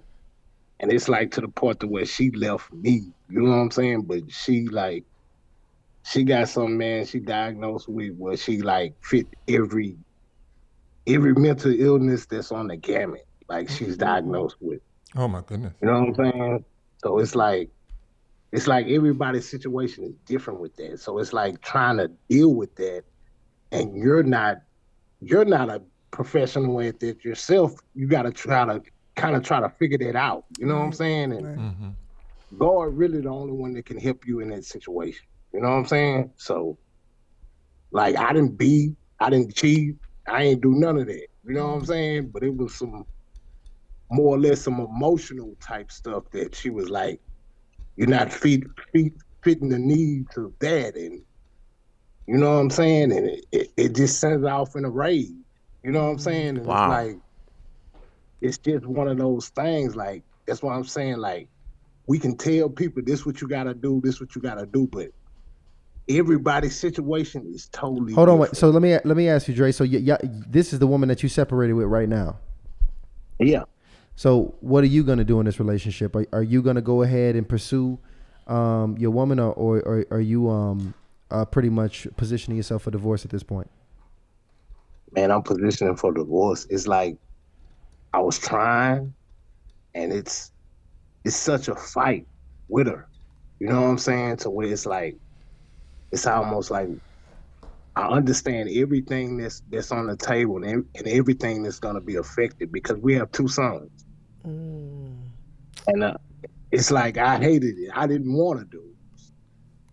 But it's one of these things that you're steady pushing for your own place and your own space, and like you have to get away. And it's How long y'all been married, Dre? Man, we've been married for 6 years, but we've been together for 8. Wow. Okay. And how long y'all been separated? And it's probably like 4 or 5 months, something like that. Still fresh. Okay, living apart. Or y'all still live together? We're living apart, but it's like we've been separated while we were living together. So let me ask the question, Dre, real quick. Is your wife in a mental institution? No. You said she has been diagnosed with almost everything across the board. That's schizophrenia. That's depression. That's bipolar disorder. It's called schizoaffective or something. If you look it up, you'll see it. It's Okay. called schizoaffective. Does And she? it's like something she's kind of been dealing with it since she was a kid. Like, And what is So, her? What is her? How is she functioning? Does she go to work? Does she? Is she a danger to herself or to others? Is she a danger to your? no. I don't. To me, I don't think she is. A lot of times when she says it, it's to me it's more of a attention thing. Are you concerned about the children's safety? No, No. no, So she is No. she is a fairly decent mother. yes, she's a great mother. She's a great mother. Yeah, That's interesting. That is interesting. I know, man. That's it's interesting that she's a great mother. So It's just swings. It swings, man. Sometimes she sometimes she's a great mother. Sometimes she's not a great mother. well, you know, like I don't know if you know about people with bipolar. I do. Like 1 minute they're cool, the next minute they're snapping out. You know what I'm saying? So you get those episodes and stuff like that. But for the most part, she's gonna take care of them. She's gonna make sure they straight. She's gonna go out for them. You know what I'm saying? So you're not I don't- concerned. You're not concerned I'm about. not concerned about her harming the kids. I'm not even concerned about her harming herself. I know she's expressed that she did certain stuff in the past, Mhm. like when she was younger, but as she got older, like I didn't see the mental stuff until probably 3 years ago, man. Okay. So let me say this to you, Dre. What would you? How would you? What kind of conversation would you be having if your wife had stage 4 breast cancer and was given not a long time to live? Would you and it disrupted your life similarly, not as aggravatingly, but similarly to the disruption that you're experiencing now? Would you be separated or asking for a divorce? No. So do you see my point just in me asking that question? I see your point, but I'm not the one asking for the divorce. I'm not the one. She's pushing for a divorce. He said she left him. Oh well you can't okay, well I'm sorry. I was No, I mean that's Yeah, those. I think those were good questions. My question is this though, because I think obviously it's very one sided, Dre. We don't really know much information. You said on your end it's been no infidelity from your experience, no abuse emotionally, financially, physically that you've ever done. Y'all have pretty much had a healthy relationship from start to finish, and this just absolutely came out of nowhere. You're blindsided by this. Well, no, it didn't come out of nowhere. Because you don't have it. Once the money, see, I had a trucking company. I had like 3 businesses, a t-shirt business, and I have a record company and a recording studio and stuff. Okay. So I put money into the trucks and I just thought like this. I kind of lived a different lifestyle before I started the trucking and stuff. And I went to going more of a Christian lifestyle, I'll say that, with how I was getting my financials. And stuff went bad. So once the income kind of went bad, like it was a change on me. It was a change on her. You see what I'm saying? So like that kind of was the start of it. How long ago was Okay. that? Wow. That's been probably 3 years ago when I started it. And how long have you been married I again? noticed we've been married for 6 years, but we've been 6 together years. for 8. So from year 1 to 3, how was it? It was good. To me, it was good. But like I said, No, it's to her, certain stuff that- Like, was she talking about? Did you see any of this mental illness? Did you see any of this? I'm leaving. Did you see any of this? No, it was none of that. And then the stressors hit, whatever the stressors were, financial and others, and then you started to see a decline in the relationship. Okay. I just want to get context. When you say your income changed on an annual level, what was the drop in income? remember when you were saying earlier when you go from making 100,000 to no thousand? Yeah. It was like that. Got it. It was like last year I made 138,000, but I only brought home 18.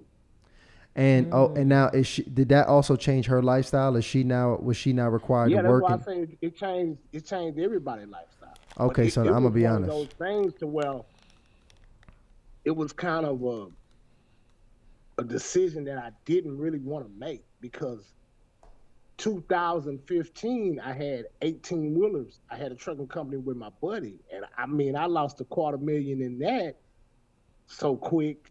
You know what I'm saying? I was like, this is something I'll never do again.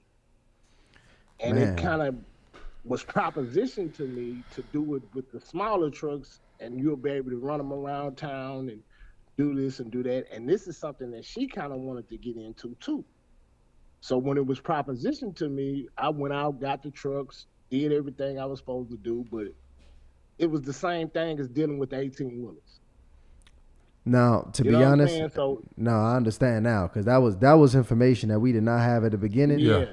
And that's definite context. That is definitely context, because it's not really blindsided. Because when them finances like that absolutely hit, first of all, let me tell you something.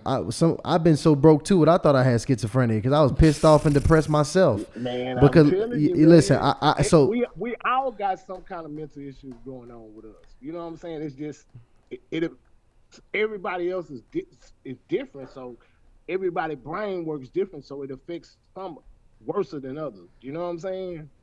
No, listen, Dre, I appreciate you coming up on here and sharing with us, brother. Thank you so much for coming up on here and telling us your story, okay? Appreciate you, Dre.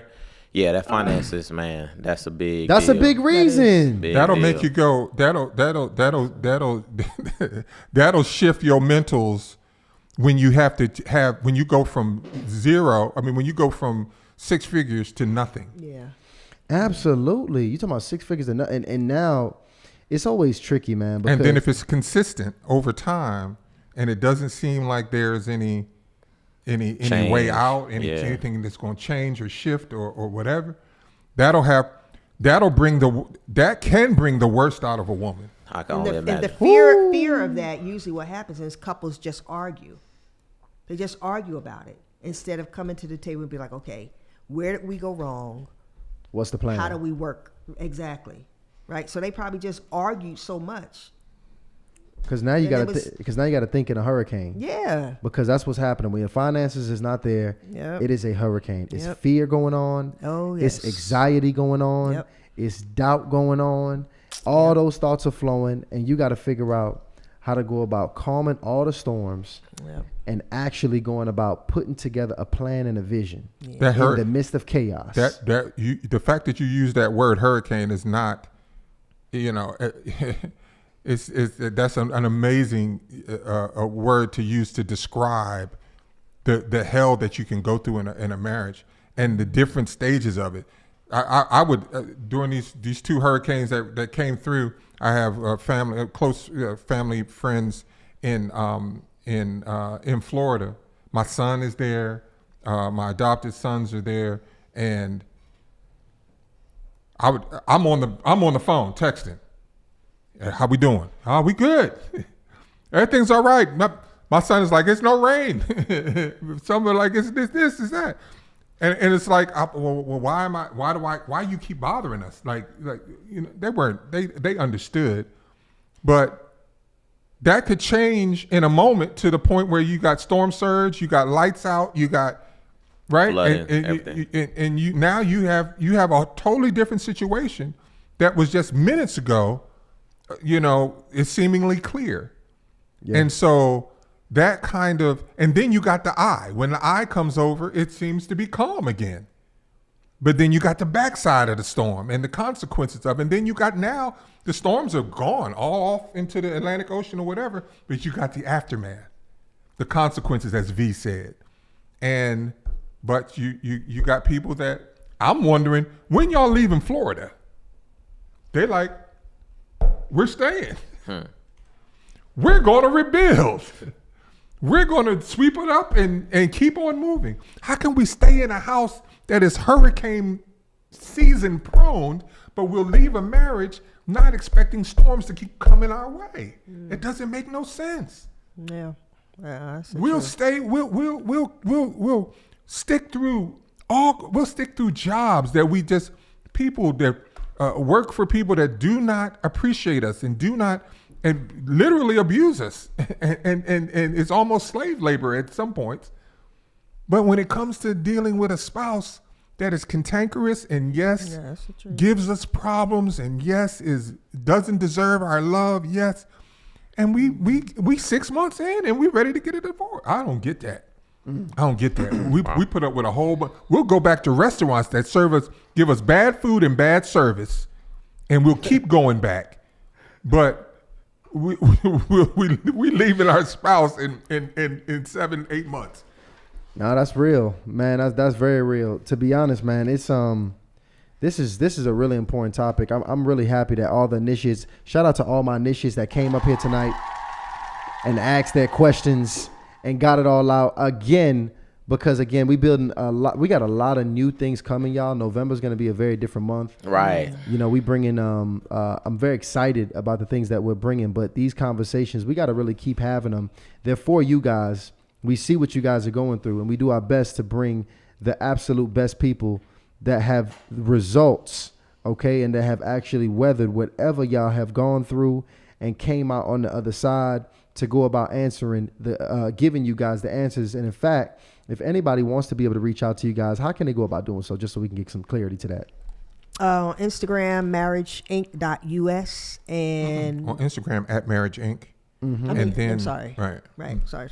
There we go. At Marriage At Inc. Marriage Inc. And then email info@marriageinc.us. Yeah. And then the website is marriageinc.us.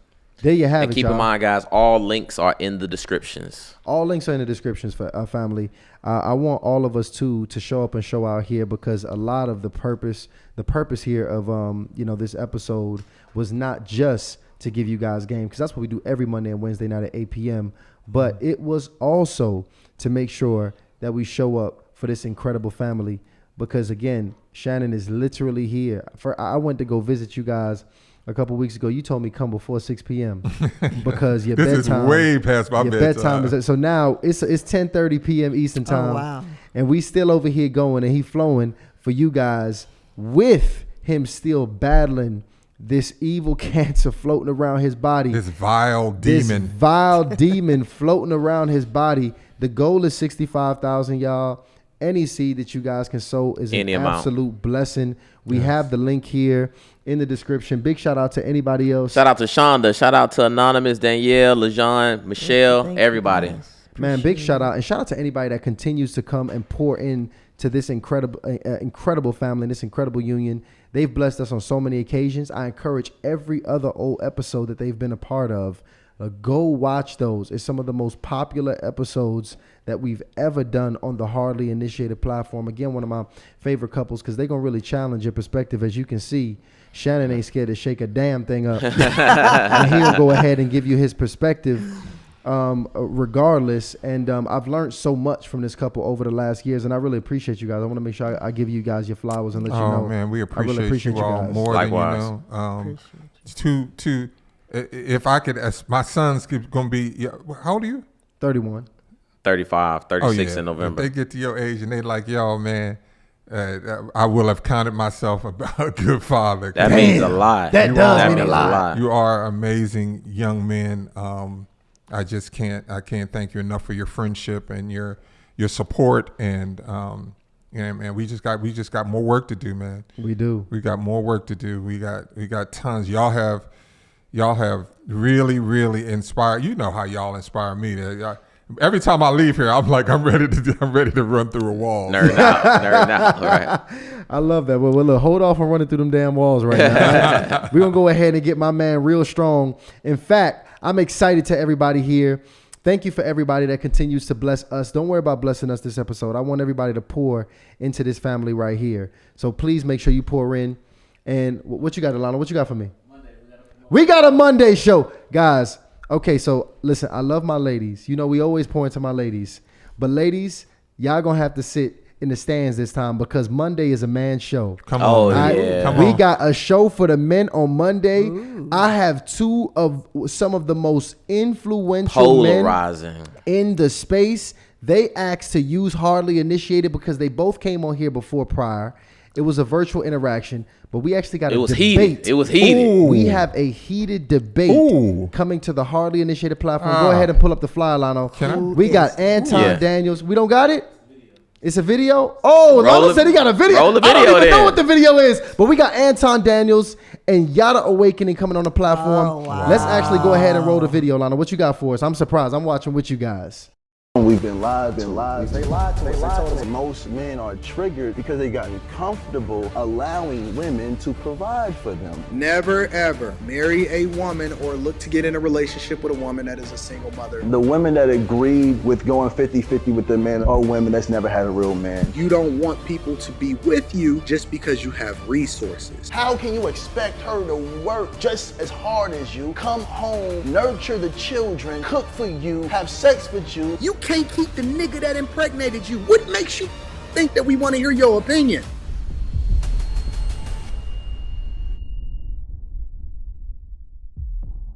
I'm gonna tell y'all I'm something like, here. to ask Tom, like, you sure we should put them actually physically in the same They room? both asked to be physically here in the same room, and the reason, let me tell you why this important. This conversation is so important.